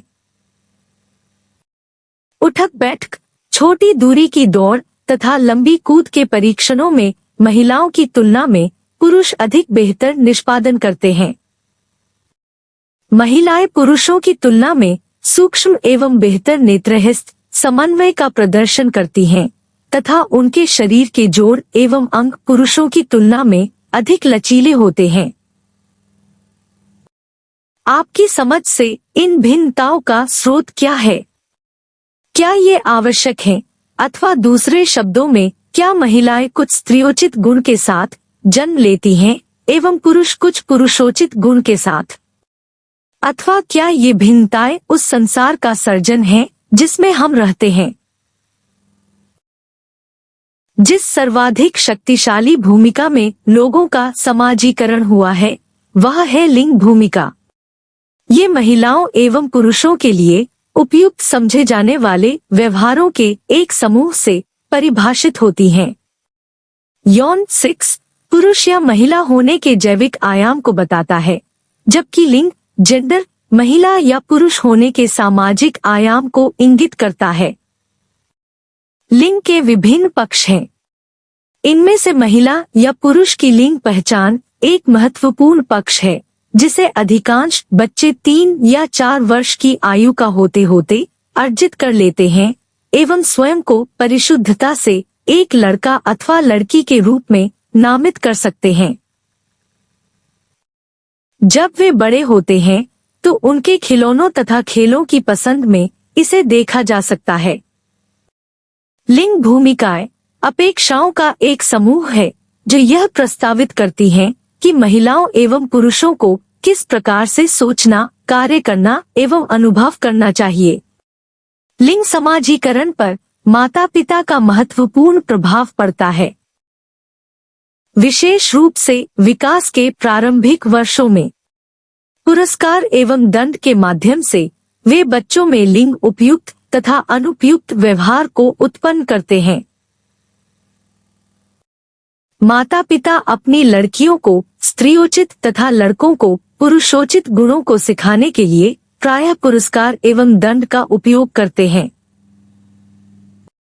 समकक्षियों का प्रभाव भी लिंग समाजीकरण के लिए एक महत्वपूर्ण कारक माना जाता है। विद्यालयी आयु के लड़कों की तुलना में विद्यालयी आयु की लड़कियों को माता पिता अधिक अनुशासित करते हैं तथा लड़के एवं लड़कियों को अलग अलग तरह के कार्य सौंपते हैं। दिन प्रतिदिन की अंतःक्रिया में माता पिता अपनी पुत्रियों को एक प्रकार का निर्भरता प्रशिक्षण देते हैं एवं अपने पुत्रों को एक प्रकार का स्वतंत्रता प्रशिक्षण देते हैं। कार्टून एवं व्यावसायिक विज्ञापन सहित संचार माध्यम यौन रूढ़ियों को कायम रखने के लिए विख्यात हैं। व्यावसायिक विज्ञापनों में यौन रूढ़ियों पर किए गए शोध यह प्रदर्शित करते हैं कि विभिन्न संस्कृतियों के व्यावसायिक विज्ञापनों में आप्त व्यक्ति के रूप में पुरुष को प्रदर्शित किया गया था तथा महिलाओं को आश्रित एवं घरेलू भूमिकाओं में। अथवा शरीर के लिए उपयोगी उत्पादों को बेचने में महिलाएं अधिक सक्षम थीं, तथा खेल संबंधी उत्पादों को बेचने में पुरुष। एक बार जब बच्चा पुरुष या महिला की भूमिका सीख जाता है तो वह अपने संसार का संगठन लिंग के आधार पर भी करता है। लिंग पर आधारित सामाजिक सांस्कृतिक मानकों तथा रूढ़ियों के अनुरूप व्यवहार करने के लिए बच्चों का अवधान एवं व्यवहार एक आंतरिक अभिप्रेरणा के द्वारा निर्देशित होता है। अपनी संस्कृति की लिंग लोकरीतियों के अनुसार बच्चे अपना सक्रिय समाजीकरण भी करते हैं। एक बार जब वे लिंग मानकों को आत्मसात कर लेते हैं तो वे स्वयं से लिंग उपयुक्त व्यवहार की अपेक्षा करना प्रारंभ कर देते हैं। छोटे लड़के फैंसी ड्रेस प्रतियोगिताओं में लड़कियों के कपड़े पहनने से मना कर सकते हैं। घर घर खेलते समय लड़कियां पिता की भूमिका निभाने से मना कर सकती हैं। एक बार जब वे अपने लिंग से तादात्म्य स्थापित कर लेते हैं तो बच्चे अपनी संस्कृति के अपने ही लिंग के किसी महान व्यक्ति का अनुकरण कर सकते हैं। लिंग प्ररूपण जेंडर टाइपिंग तब उत्पन्न होता है जब किसी समाज के महिला एवं पुरुष के लिए उचित अथवा विशिष्ट समझे जाने वाले व्यवहार के अनुरूप व्यक्ति सूचनाओं को कूट संकेतित तथा संगठित करने के लिए तैयार हो जाता है। किशोरावस्था की चुनौतियां। अंग्रेजी का शब्द एडोलसेंस लैटिन भाषा के शब्द एडोलसियर से व्युत्पन्न है, जिसका अर्थ है परिपक्व रूप में विकसित होना। यह व्यक्ति के जीवन में बाल्यावस्था तथा प्रौढ़ावस्था के मध्य का संक्रमण काल है। किशोरावस्था को सामान्यतः जीवन की उस अवस्था के रूप में परिभाषित किया जाता है जिसका प्रारंभ यौवनारंभ से होता है, जब यौन परिपक्वता या प्रजनन करने की योग्यता प्राप्त कर ली जाती है।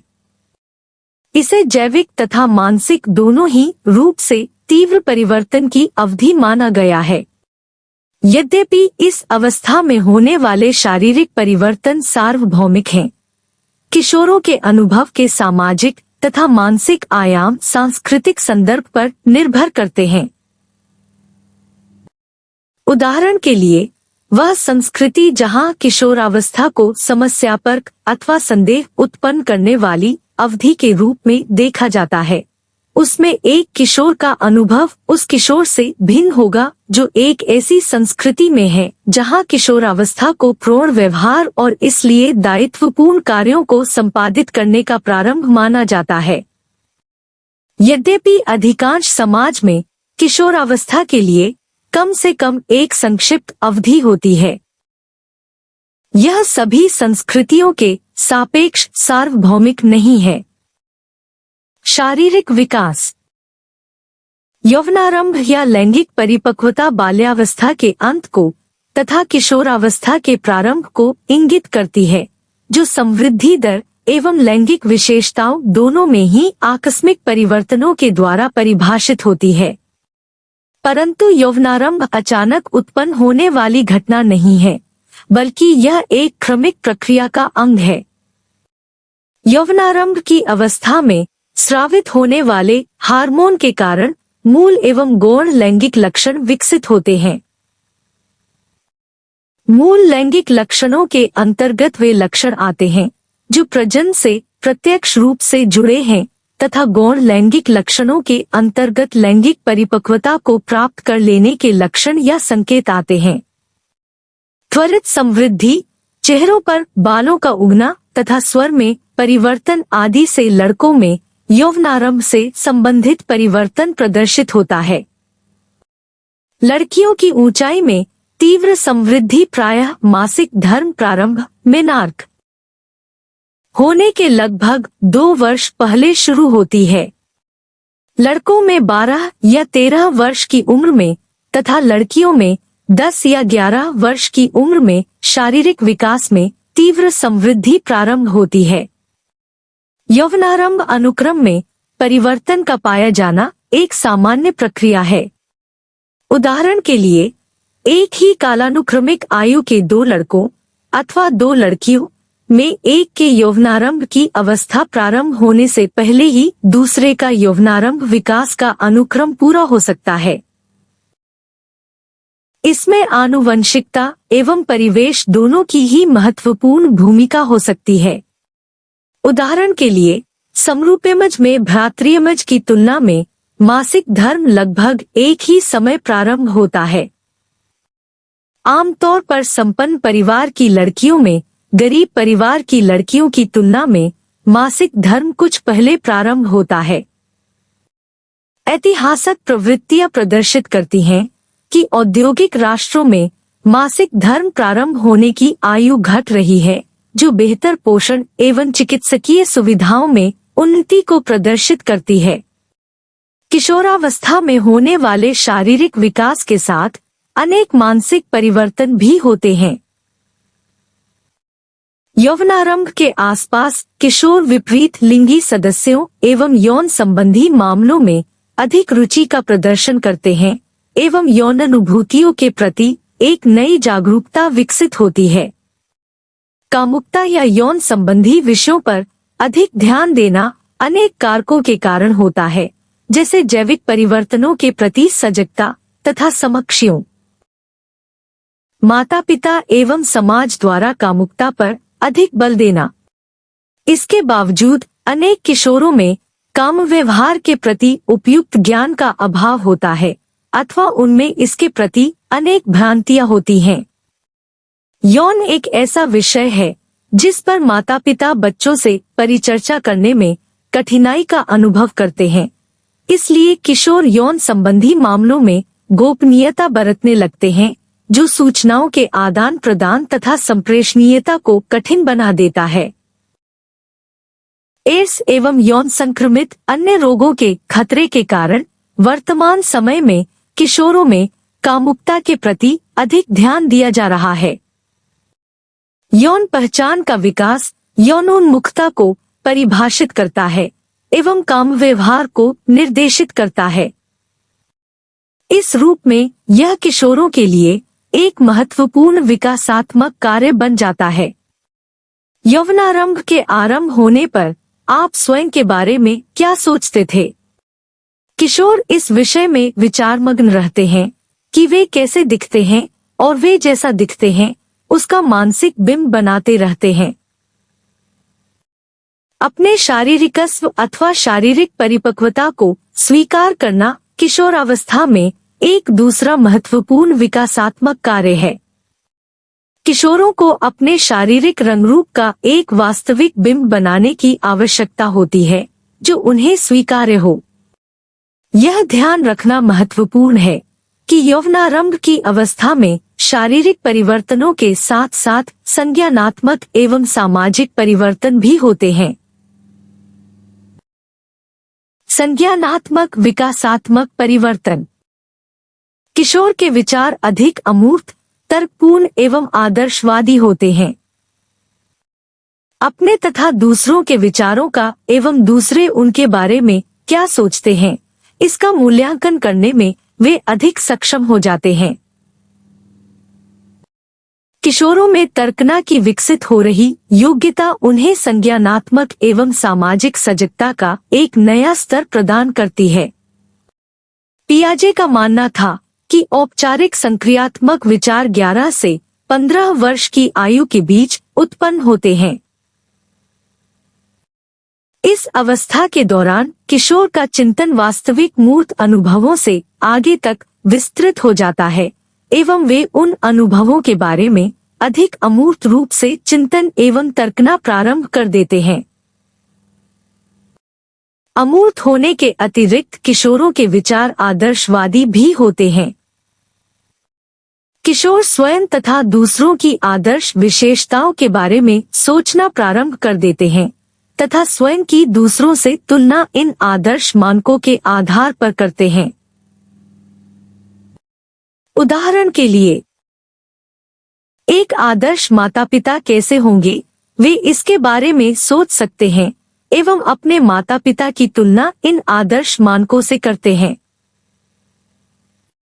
कभी कभी यह किशोरों को विस्मय में डाल सकता है कि नए आदर्श मानकों में से वे किन मानकों को अपनाएं। विकास की प्रारंभिक अवस्था से गुजर रहे बच्चों द्वारा प्रयुक्त प्रयत्न त्रुटि उपागम के विपरीत समस्या समाधान करने में किशोरों का चिंतन अधिक व्यवस्थित होता है। वे कार्य करने के संभावित तरीकों, कुछ चीजें वैसे ही क्यों हो रही है के बारे में सोचते हैं एवं क्रमबद्ध तरीके से समाधान को ढूंढते हैं। पियाजे ने इस प्रकार के तर्कपूर्ण चिंतन को परिकल्पनात्मक निगमनात्मक तर्कना हाइपोथेटिकल डिडक्टिव रीजनिंग कहा। तर्कपूर्ण विचार नैतिक तर्कना के विकास को भी प्रभावित करते हैं। सामाजिक नियमों को निरपेक्ष मानक नहीं माना जाता है एवं नैतिक चिंतन कुछ लचीलापन प्रदर्शित करता है। किशोर वैकल्पिक नैतिक संहिता को जानते हैं, विकल्पों की खोज करते हैं और उसके बाद एक व्यक्तिगत नैतिक संहिता का निश्चय करते हैं।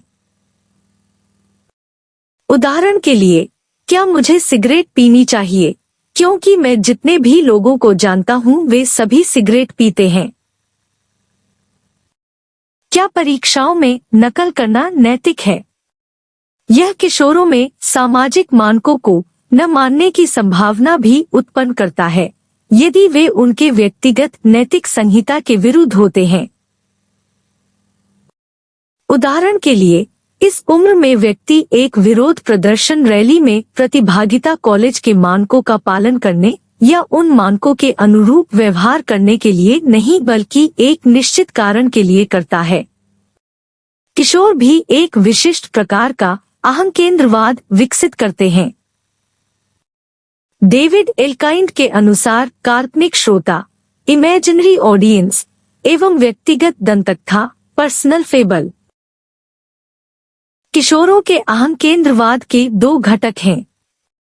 काल्पनिक श्रोता किशोरों का एक विश्वास है कि दूसरे लोग भी उनके प्रति उतने ही ध्यानाकर्षित हैं जितने कि वे स्वयं। वे कल्पना करते हैं कि लोग हमेशा उन्हीं पर ध्यान दे रहे हैं एवं उनके प्रत्येक व्यवहार का प्रेक्षण कर रहे हैं। एक लड़के की कल्पना कीजिए जो सोचता है कि उसकी शर्ट पर लगे स्याही के धब्बे पर लोग ध्यान देंगे, अथवा एक लड़की जिसके गालों पर पुंफसियाँ है सोचती है कि लोग सोचेंगे कि उसकी त्वचा कितनी खराब है। यह वही काल्पनिक श्रोता है जो उसे अत्यधिक आत्मसचेत बना देता है। व्यक्तिगत दंतकथा किशोरों की अहंकेंद्रवाद का एक भाग है जिसमें स्वयं के अद्वितीय होने, अपने तरह का अकेला व्यक्ति होने का भाव निहित है। किशोरों में अद्वितीयता का बोध उन्हें यह सोचने के लिए प्रेरित करता है कि कोई भी व्यक्ति उसको या उसकी अनुभूतियों को नहीं समझता है। उदाहरण के लिए, एक किशोरी सोचती है कि एक मित्र के द्वारा विश्वासघात किए जाने के कारण जिस पीड़ा का अनुभव वह कर रही है उसे कोई भी महसूस नहीं कर सकता है। किशोरों को माता पिता से यह कहते सुनना बहुत ही आम बात है कि आप मुझे समझ नहीं पाते हैं। अपनी व्यक्तिगत विशिष्टता या अद्वितीयता के बोध को बनाए रखने के लिए वे वास्तविकता से दूर की एक दुनिया बनाने के लिए स्वयं से संबद्ध कल्पनाओं से भरी कहानियों को गढ़ सकते हैं। व्यक्तिगत दंतकथाएं प्रायः किशोरों की डायरी का भाग होती हैं। एक पहचान का निर्माण करना। आपने ऐसे प्रश्नों के उत्तर को ढूंढने का प्रयास अवश्य किया होगा। मैं कौन हूँ? मुझे किन विषयों को पढ़ना चाहिए? क्या मैं ईश्वर में विश्वास रखता हूँ? इन सभी प्रश्नों के उत्तर में अपने आत्मबोध को परिभाषित करने की चाह अथवा पहचान, आइडेंटिटी की खोज निहित है। आप कौन हैं और आपके मूल्य, प्रतिबद्धता एवं विश्वास क्या हैं? यही पहचान है। अपने माता पिता से अलग अपनी एक पहचान स्थापित करना किशोरों का एक प्रमुख कार्य है। किशोरावस्था में विलग्नता या अनासक्ति की एक प्रक्रिया व्यक्ति को वैयक्तिक विश्वासों का एक ऐसा पुंज विकसित करने में सक्षम बनाती है जो अद्वितीय रूप से उनका अपना होता है। एक पहचान प्राप्त करने की प्रक्रिया में किशोर अपने माता पिता के साथ तथा स्वयं अपने अंदर द्वंद्व का अनुभव कर सकते हैं। वे किशोर जो परस्पर विरोधी पहचानों की समस्या को सुलझा सकते हैं, वे एक नए आत्मबोध को विकसित कर लेते हैं। वे किशोर जो इस पहचान के संकट से उबर पाने में सक्षम नहीं होते हैं, वे भ्रमित हो जाते हैं। एरिक्सन के अनुसार यह पहचान भ्रम व्यक्ति को अपने साथियों तथा परिवार से स्वयं को अलग कर लेने के लिए प्रेरित कर सकता है अथवा वे भीड़ में अपनी पहचान खो सकते हैं। एक तरफ किशोर स्वतंत्रता की इच्छा रख सकते हैं और दूसरी तरफ वे इससे डरते भी हैं और अपने माता पिता पर अत्यधिक निर्भरता भी प्रदर्शित करते हैं।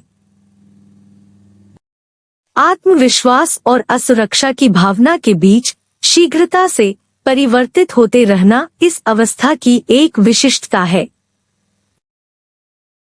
किशोर कभी अपने को बच्चे की तरह समझे जाने की शिकायत करते हैं तो कभी अपने माता पिता पर निर्भर होकर सुख चैन की तलाश करते हैं।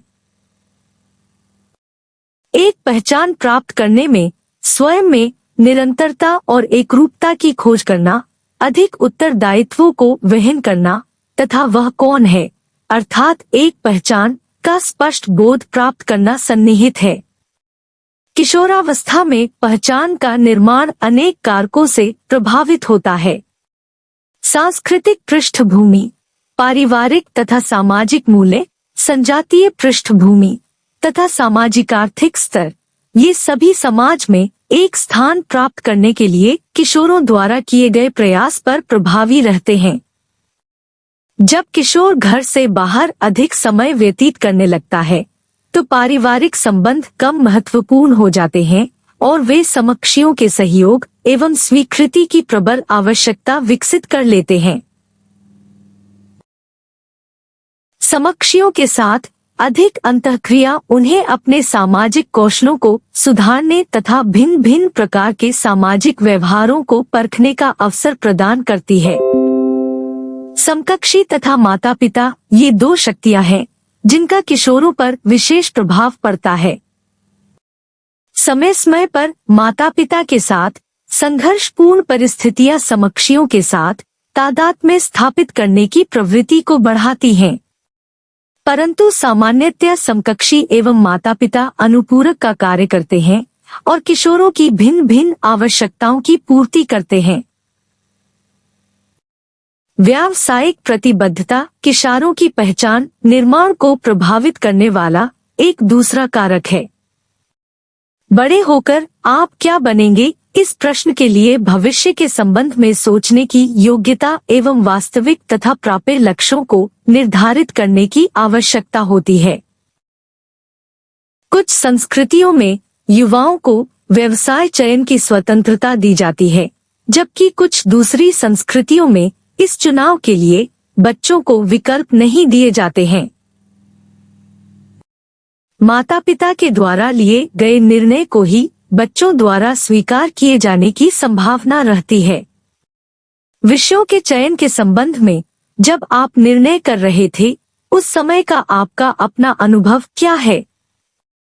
विद्यालयों में व्यावसायिक परामर्श विद्यार्थियों को विभिन्न पाठ्यक्रमों एवं नौकरियों के मूल्यांकन करने के लिए सूचनाएं प्रदान करता है और व्यवसाय चयन के संबंध में निर्णय लेने के लिए निर्देशन प्रदान करता है। कुछ प्रमुख चिंताएं। एक वयस्क के रूप में जब हम अपने किशोरावस्था के दिनों के बारे में मनन करते हैं और उस अवधि के द्वंद्वों, अनिश्चितताओं, कभी कभार के अकेलेपन और समूह के दबाव को याद करते हैं, तब हम यह महसूस करते हैं कि निश्चित ही वह एक अति संवेदनशील अवधि थी।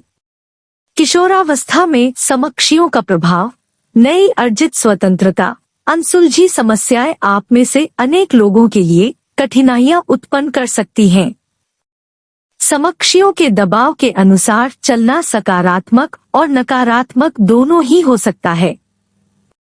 किशोर प्रायः ऐसी स्थितियों का सामना करते हैं जिसमें सिगरेट, शराब, मादक पदार्थों के सेवन तथा माता पिता द्वारा बनाए गए नियमों को तोड़ने के संबंध में निर्णय लेना होता है। इस पर बहुत ध्यान न देते हुए कि इनका क्या प्रभाव हो सकता है, इस प्रकार के निर्णय ले लिए जाते हैं। किशोर अनिश्चितता, अकेलापन, आत्मसंदेह, दुश्चिंता तथा स्वयं एवं स्वयं के भविष्य के प्रति दुश्चिंता आदि का सामना कर सकते हैं। जब वे विकासात्मक चुनौतियों को दूर कर लेते हैं, तब उनमें उत्तेजना, हर्ष तथा सक्षमता की अनुभूतियों के अनुभव की भी संभावना रहती है। अब आप किशोरों की कुछ प्रमुख चुनौतियों जैसे अपचार, मादक द्रव्यों का दुरुपयोग तथा आहार ग्रहण संबंधी विकारों के बारे में पढ़ेंगे। अपचार विविध प्रकार के व्यवहारों को इंगित करता है, जिसमें सामाजिक रूप से अस्वीकृत व्यवहारों से लेकर विधिक अपराध तथा आपराधिक कृत्य भी सम्मिलित हैं। कर्तव्य विमुखता, घर से भाग जाना, चोरी या सिंधमारी या बर्बरतापूर्ण कृत्य इसके उदाहरण हैं। अपचार तथा व्यवहार परक समस्याओं वाले किशोरों में नकारात्मक आत्म पहचान, कम विश्वास और उपलब्धि का निम्न स्तर होता है। अपचार प्रायः माता पिता के कम सहयोग, अनुपयुक्त अनुशासन तथा पारिवारिक विवाद से जुड़ा होता है। ध्यानाकर्षण एवं समकक्षियों में लोकप्रियता अर्जित करने के लिए प्रायः वैसे किशोर समाज विरोधी कृत्य करते हैं जो ऐसे समुदायों से आते हैं जिसमें गरीबी, बेरोजगारी एवं मध्यवर्ग से भिन्नता की भावना होती है। परंतु अधिकांश अपचारी बच्चे हमेशा के लिए अपचारी नहीं हो जाते हैं। अपचारी व्यवहार को कम करने में ऐसे कारक सहायक होते हैं जैसे समसमूह का बदल जाना, अपने सामाजिक उत्तरदायित्वों के प्रति अधिक सजग हो जाना और आत्मअर्थ की भावना को विकसित करना, भूमिका प्रतिरूप के सकारात्मक व्यवहारों का अनुकरण करना, नकारात्मक अभिवृत्तियों को तोड़ना एवं नकारात्मक आत्मधारणा को सुधारना। मादक द्रव्यों का दुरुपयोग। किशोरावस्था का समय सिगरेट, मद्य व मादक पदार्थों के सेवन के लिए विशिष्ट रूप से अति संवेदनशील है। दबाव से समायोजन स्थापित करने के एक तरीके के रूप में कुछ किशोर सिगरेट पीने या मादक पदार्थों के सेवन का सहारा लेते हैं। यह समायोजी कौशलों के विकास एवं दायित्वपूर्ण निर्णय के विकास को बाधित कर सकता है। सिगरेट पीने या मादक पदार्थों के सेवन करने के अनेक कारण हो सकते हैं, जैसे समकक्षियों का दबाव एवं समूह द्वारा स्वीकृत किए जाने की किशोर की आवश्यकता अथवा प्रोणों की तरह व्यवहार करने की इच्छा अथवा विद्यालय के कार्य या सामाजिक दायित्वों के दबाव से पलायन की आवश्यकता आदि। निकोटिन की व्यसन डालने की शक्ति के कारण सिगरेट पीना बंद करना कठिन हो जाता है। यह पाया गया है कि वे किशोर जो मादक पदार्थों, शराब तथा निकोटिन उपयोग के लिए संवेदनशील हैं, वे आवेगशील, आक्रामक, उत्कंठित, अवसादी एवं अविश्वसनीय होते हैं तथा उनका आत्मसम्मान का स्तर कम होता है एवं उनमें उपलब्धि की प्रत्याशा भी कम होती है।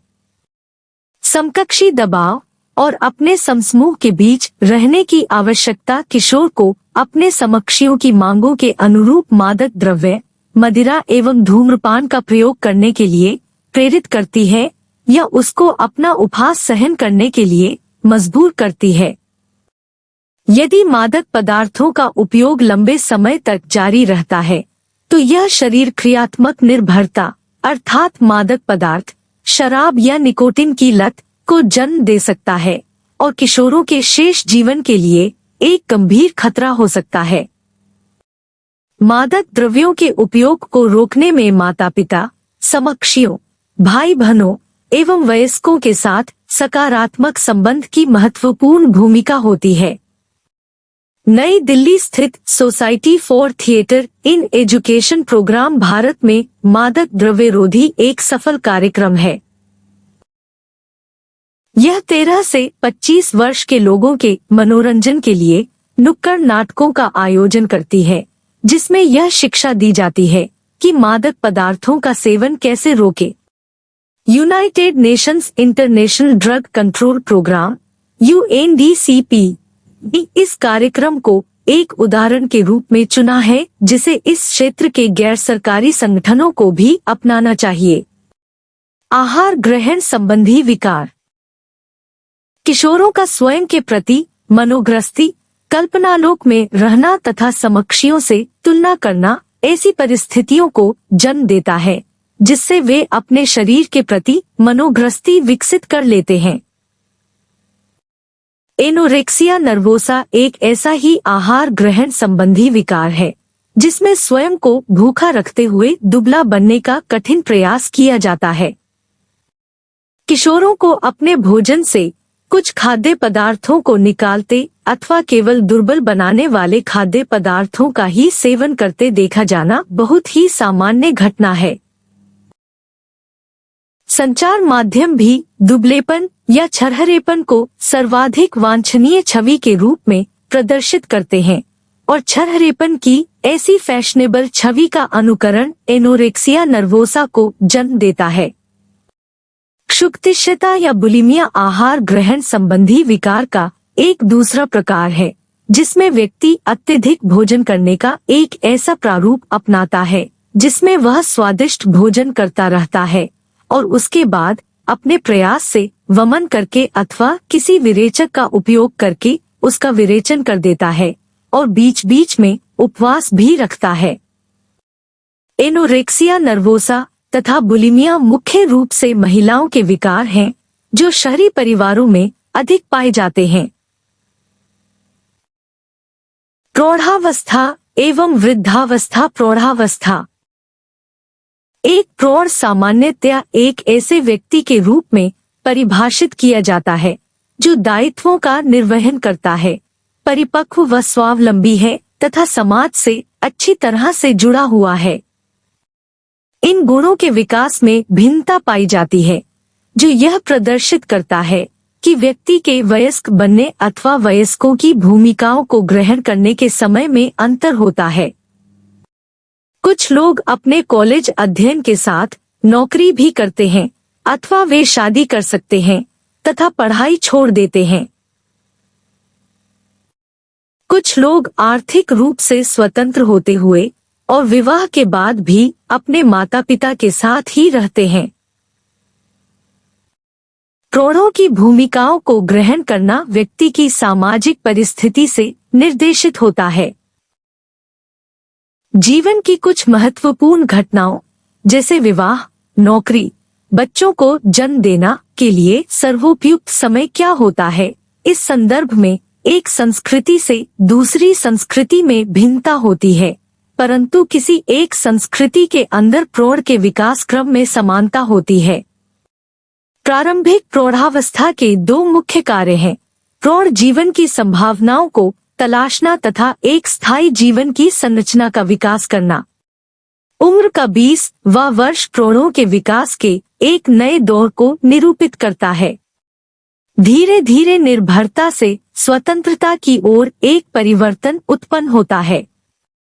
एक युवा व्यक्ति जिस प्रकार का जीवन विशेष रूप से विवाह एवं जीविका के संदर्भ में जीना चाहता है, उसका एक बिंब इस प्रकार के परिवर्तन को इंगित करता है। जीविका एवं कार्य। उम्र के 20वें एवं 30वें वर्ष के लोगों के लिए एक जीविका प्राप्त करना, व्यवसाय का चयन करना तथा एक जीविका विकसित करना महत्वपूर्ण कार्य होता है। व्यावसायिक जीवन में प्रवेश करना किसी भी व्यक्ति के जीवन की एक महत्वपूर्ण घटना होती है। विभिन्न प्रकार के समायोजन करने, अपनी दक्षता व निष्पादन को सिद्ध करने, प्रतिस्पर्धा का सामना करने तथा अपने एवं नियोजक की प्रत्याशाओं के प्रति समायोजन स्थापित करने से संबंधित अनेक प्रकार की आशंकाएं होती हैं। नई भूमिकाओं एवं दायित्वों का यह आरंभ भी होता है। जीविका विकसित करना एवं उसका मूल्यांकन करना प्रौढ़ावस्था का एक मुख्य कार्य बन जाता है। विवाह, मातृपितृत्व एवं परिवार। वैवाहिक जीवन में प्रवेश करने पर युवा वयस्कों को दूसरे व्यक्ति को समझना, यदि वह पहले से ज्ञात नहीं है, एवं एक दूसरे की पसंद, नापसंद एवं रुचि को जानना इत्यादि के प्रति समायोजन स्थापित करना पड़ता है। यदि दोनों साथी कार्यरत हैं, तो समायोजन के लिए घर की भूमिकाओं और दायित्वों के निष्पादन में सहभागिता आवश्यक होती है। विवाह के अतिरिक्त माता या पिता बनना युवा वयस्क के जीवन में एक कठिन एवं दबाव में संक्रमण होता है। यद्यपि यह सामान्यतया बच्चे के लिए प्रेम की अनुभूति से जुड़ा होता है। वयस्क व्यक्ति मातृत्व या पितृत्व का अनुभव किस प्रकार करते हैं, यह विभिन्न परिस्थितियों जैसे परिवार में बच्चों की संख्या, सामाजिक आलंबन की उपलब्धता तथा विवाहित युगल की प्रसन्नता अथवा अप्रसन्नता से प्रभावित होता है। पति पत्नी का तलाक अथवा किसी एक की मृत्यु एक ऐसी पारिवारिक संरचना को जन्म देती है जिसमें एकल प्रवज या तो माता या पिता में से किसी एक को बच्चों की जिम्मेदारी लेनी होती है। आज के युग में बहुत सी स्त्रियां घर से बाहर रोजगार ढूंढ रही हैं, जो एक दूसरे प्रकार के परिवार को जन्म दे रहा है, जिसमें माता पिता दोनों ही कार्यरत होते हैं। जब माता पिता दोनों कार्यरत होते हैं, तो दबाव उत्पन्न करने वाले कारक एकल कार्यरत प्रवज के समान ही होते हैं।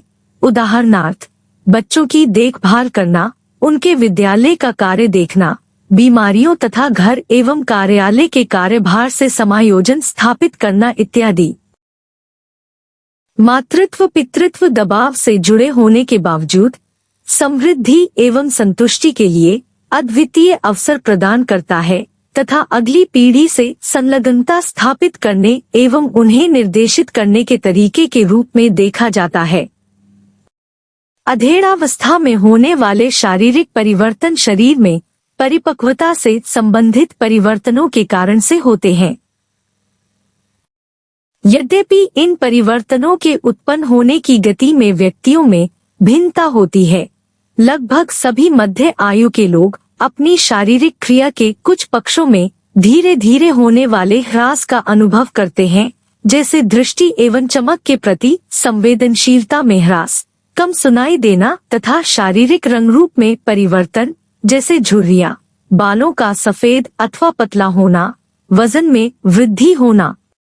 क्या प्रौढ़ावस्था में संज्ञानात्मक योग्यताओं में परिवर्तन होता है? यह माना जाता है कि कुछ संज्ञानात्मक योग्यताओं में उम्र के साथ ह्रास होता है, जबकि कुछ में नहीं। अल्पकालिक स्मृति की तुलना में दीर्घकालिक स्मृति के संकृत्यों में स्मृति का ह्रास अधिक होता है। उदाहरण के लिए, एक मध्य आयु का व्यक्ति एक टेलीफोन नंबर सुनने के तुरंत बाद उसे याद रखता है, परंतु कुछ दिनों के बाद वह उसका स्मरण उतनी अच्छी तरह से नहीं कर पाता है। स्मृति में अधिक ह्रास देखा जाता है, जबकि उम्र के साथ प्रज्ञान बढ़ सकता है। यह स्मरण रहे कि प्रत्येक आयु में बुद्धि में वैयक्तिक भिन्नता पाई जाती है, और जैसे सभी बच्चे विशिष्ट नहीं होते हैं, वैसे ही सभी प्रौढ़ भी प्रज्ञान नहीं होते हैं। वृद्धावस्था। वृद्धावस्था कब प्रारंभ होती है, यह बताना आसान नहीं है। परंपरागत रूप से सेवानिवृत्ति को वृद्धावस्था से जोड़ा जाता था। अब जबकि लोग लंबे समय तक जी रहे हैं, नौकरी से सेवानिवृत्ति की आयु बदल रही है एवं वृद्धावस्था को परिभाषित करने वाला अपच्छेदित बिंदु ऊपर की ओर बढ़ रहा है। वृद्धों को जिन चुनौतियों से समायोजन करना होता है, उनमें सेवानिवृत्ति, विधवापन, बीमारी और परिवार में मृत्यु सम्मिलित है। कुछ अर्थों में वृद्धों की छवि में परिवर्तन हो रहा है। अब कुछ ऐसे लोग हैं जो 70 या उससे अधिक की उम्र पार कर चुके हैं और अत्यधिक सक्रिय, ऊर्जस्वी तथा सर्जनशील हैं। ये लोग दक्ष होते हैं और इसलिए जीवन के विभिन्न क्षेत्रों में समाज के द्वारा इन्हें महत्व दिया जाता है। विशिष्ट रूप से राजनीति, साहित्य, व्यापार, कला तथा विज्ञान में वृद्ध लोग हैं। वृद्धावस्था से जुड़ा यह मिथक परिवर्तित हो रहा है कि यह व्यक्ति को अक्षम करने वाला एवं इसलिए जीवन का एक भयावह चरण है। निस्संदेह वृद्धावस्था के अनुभव सामाजिक आर्थिक दशाओं, स्वास्थ्य सुविधाओं की उपलब्धता, लोगों की अभिवृत्ति, समाज की अपेक्षाओं तथा उपलब्ध आलंबन व्यवस्था पर निर्भर करते हैं। प्रौढ़ावस्था के प्रारंभिक वर्षों में नौकरी अधिक महत्वपूर्ण होती है। उसके बाद परिवार अधिक महत्वपूर्ण बन जाता है और इन सब के बाद स्वास्थ्य व्यक्ति के जीवन का सबसे महत्वपूर्ण मुद्दा बन जाता है।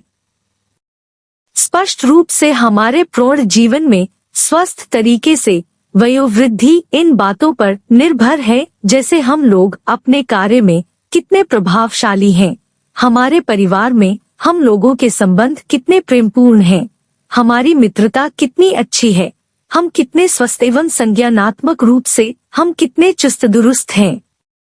सक्रिय व्यावसायिक जीवन से सेवानिवृत्त होना अत्यधिक महत्वपूर्ण है। कुछ लोग सेवानिवृत्ति को एक नकारात्मक परिवर्तन के रूप में देखते हैं। वे मानते हैं कि यह संतुष्टि एवं आत्मसम्मान के एक महत्वपूर्ण स्रोत से अलगाव है। दूसरे लोग इसे जीवन में एक ऐसे परिवर्तन के रूप में देखते हैं जो उन्हें अपनी रुचि के काम को करने के लिए अधिक समय प्रदान करता है। यह देखा गया है कि जो वृद्ध वयस्क नए अनुभवों के प्रति खुला दृष्टिकोण रखते हैं, अधिक प्रयासशील रहते हैं एवं उपलब्धि उन्मुख व्यवहार को वरीयता देते हैं, वे स्वयं को व्यस्त रखना पसंद करते हैं एवं भली प्रकार से समायोजित होते हैं। वृद्ध वयस्कों को भी पारिवारिक संरचना में परिवर्तन तथा नई भूमिकाओं, दादा दादी से समायोजन करने की आवश्यकता होती है। बच्चे आमतौर पर अपनी जीविका तथा परिवार में व्यस्त होते हैं और अपना स्वतंत्र घर भी बसा सकते हैं। आर्थिक सहयोग तथा अकेलापन दूर करने के लिए वृद्ध वयस्क अपने बच्चों पर निर्भर होते हैं जब बच्चे घर से बाहर चले जाते हैं। ये कुछ लोगों में निराशा एवं अवसाद को उत्पन्न कर सकता है। वृद्धावस्था में शक्तिहीनता का अनुभव एवं स्वास्थ्य तथा वित्तीय संपत्तियों का क्षीण होना असुरक्षा एवं निर्भरता को जन्म देता है। वृद्ध लोग सहारा एवं अपनी देखरेख के लिए दूसरों पर निर्भर रहते हैं। भारतीय संस्कृति वृद्धों को बच्चों पर निर्भर रहने की पक्षधर है, क्योंकि वृद्धावस्था में देखरेख की आवश्यकता होती है।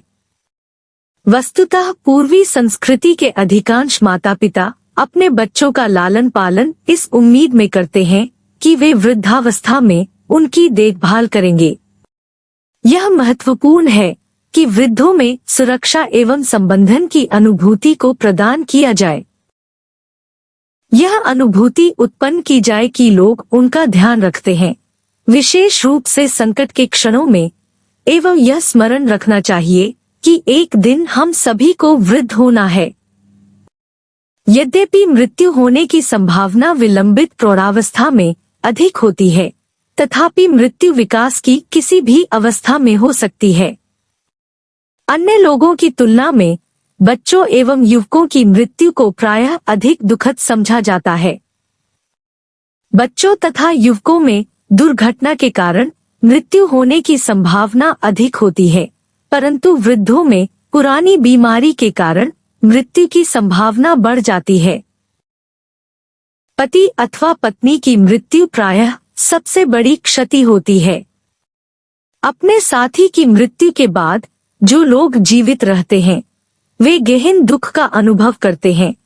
अकेलापन, अवसाद, वित्तीय क्षति से समायोजन स्थापित करते हैं एवं उनमें विभिन्न स्वास्थ्य संबंधी समस्याओं का खतरा भी बना रहता है। विधवाओं की संख्या विधुरों से अधिक होती है, क्योंकि अध्ययन यह प्रदर्शित करते हैं कि स्त्रियां पुरुषों से अधिक समय तक जीवित रहती हैं तथा वे अपने से बड़े उम्र के पुरुष से विवाह करती हैं।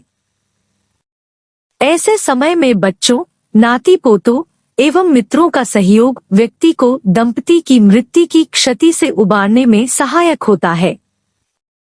भिन्न भिन्न संस्कृतियों के लोग मृत्यु को अलग अलग दृष्टिकोण से देखते हैं।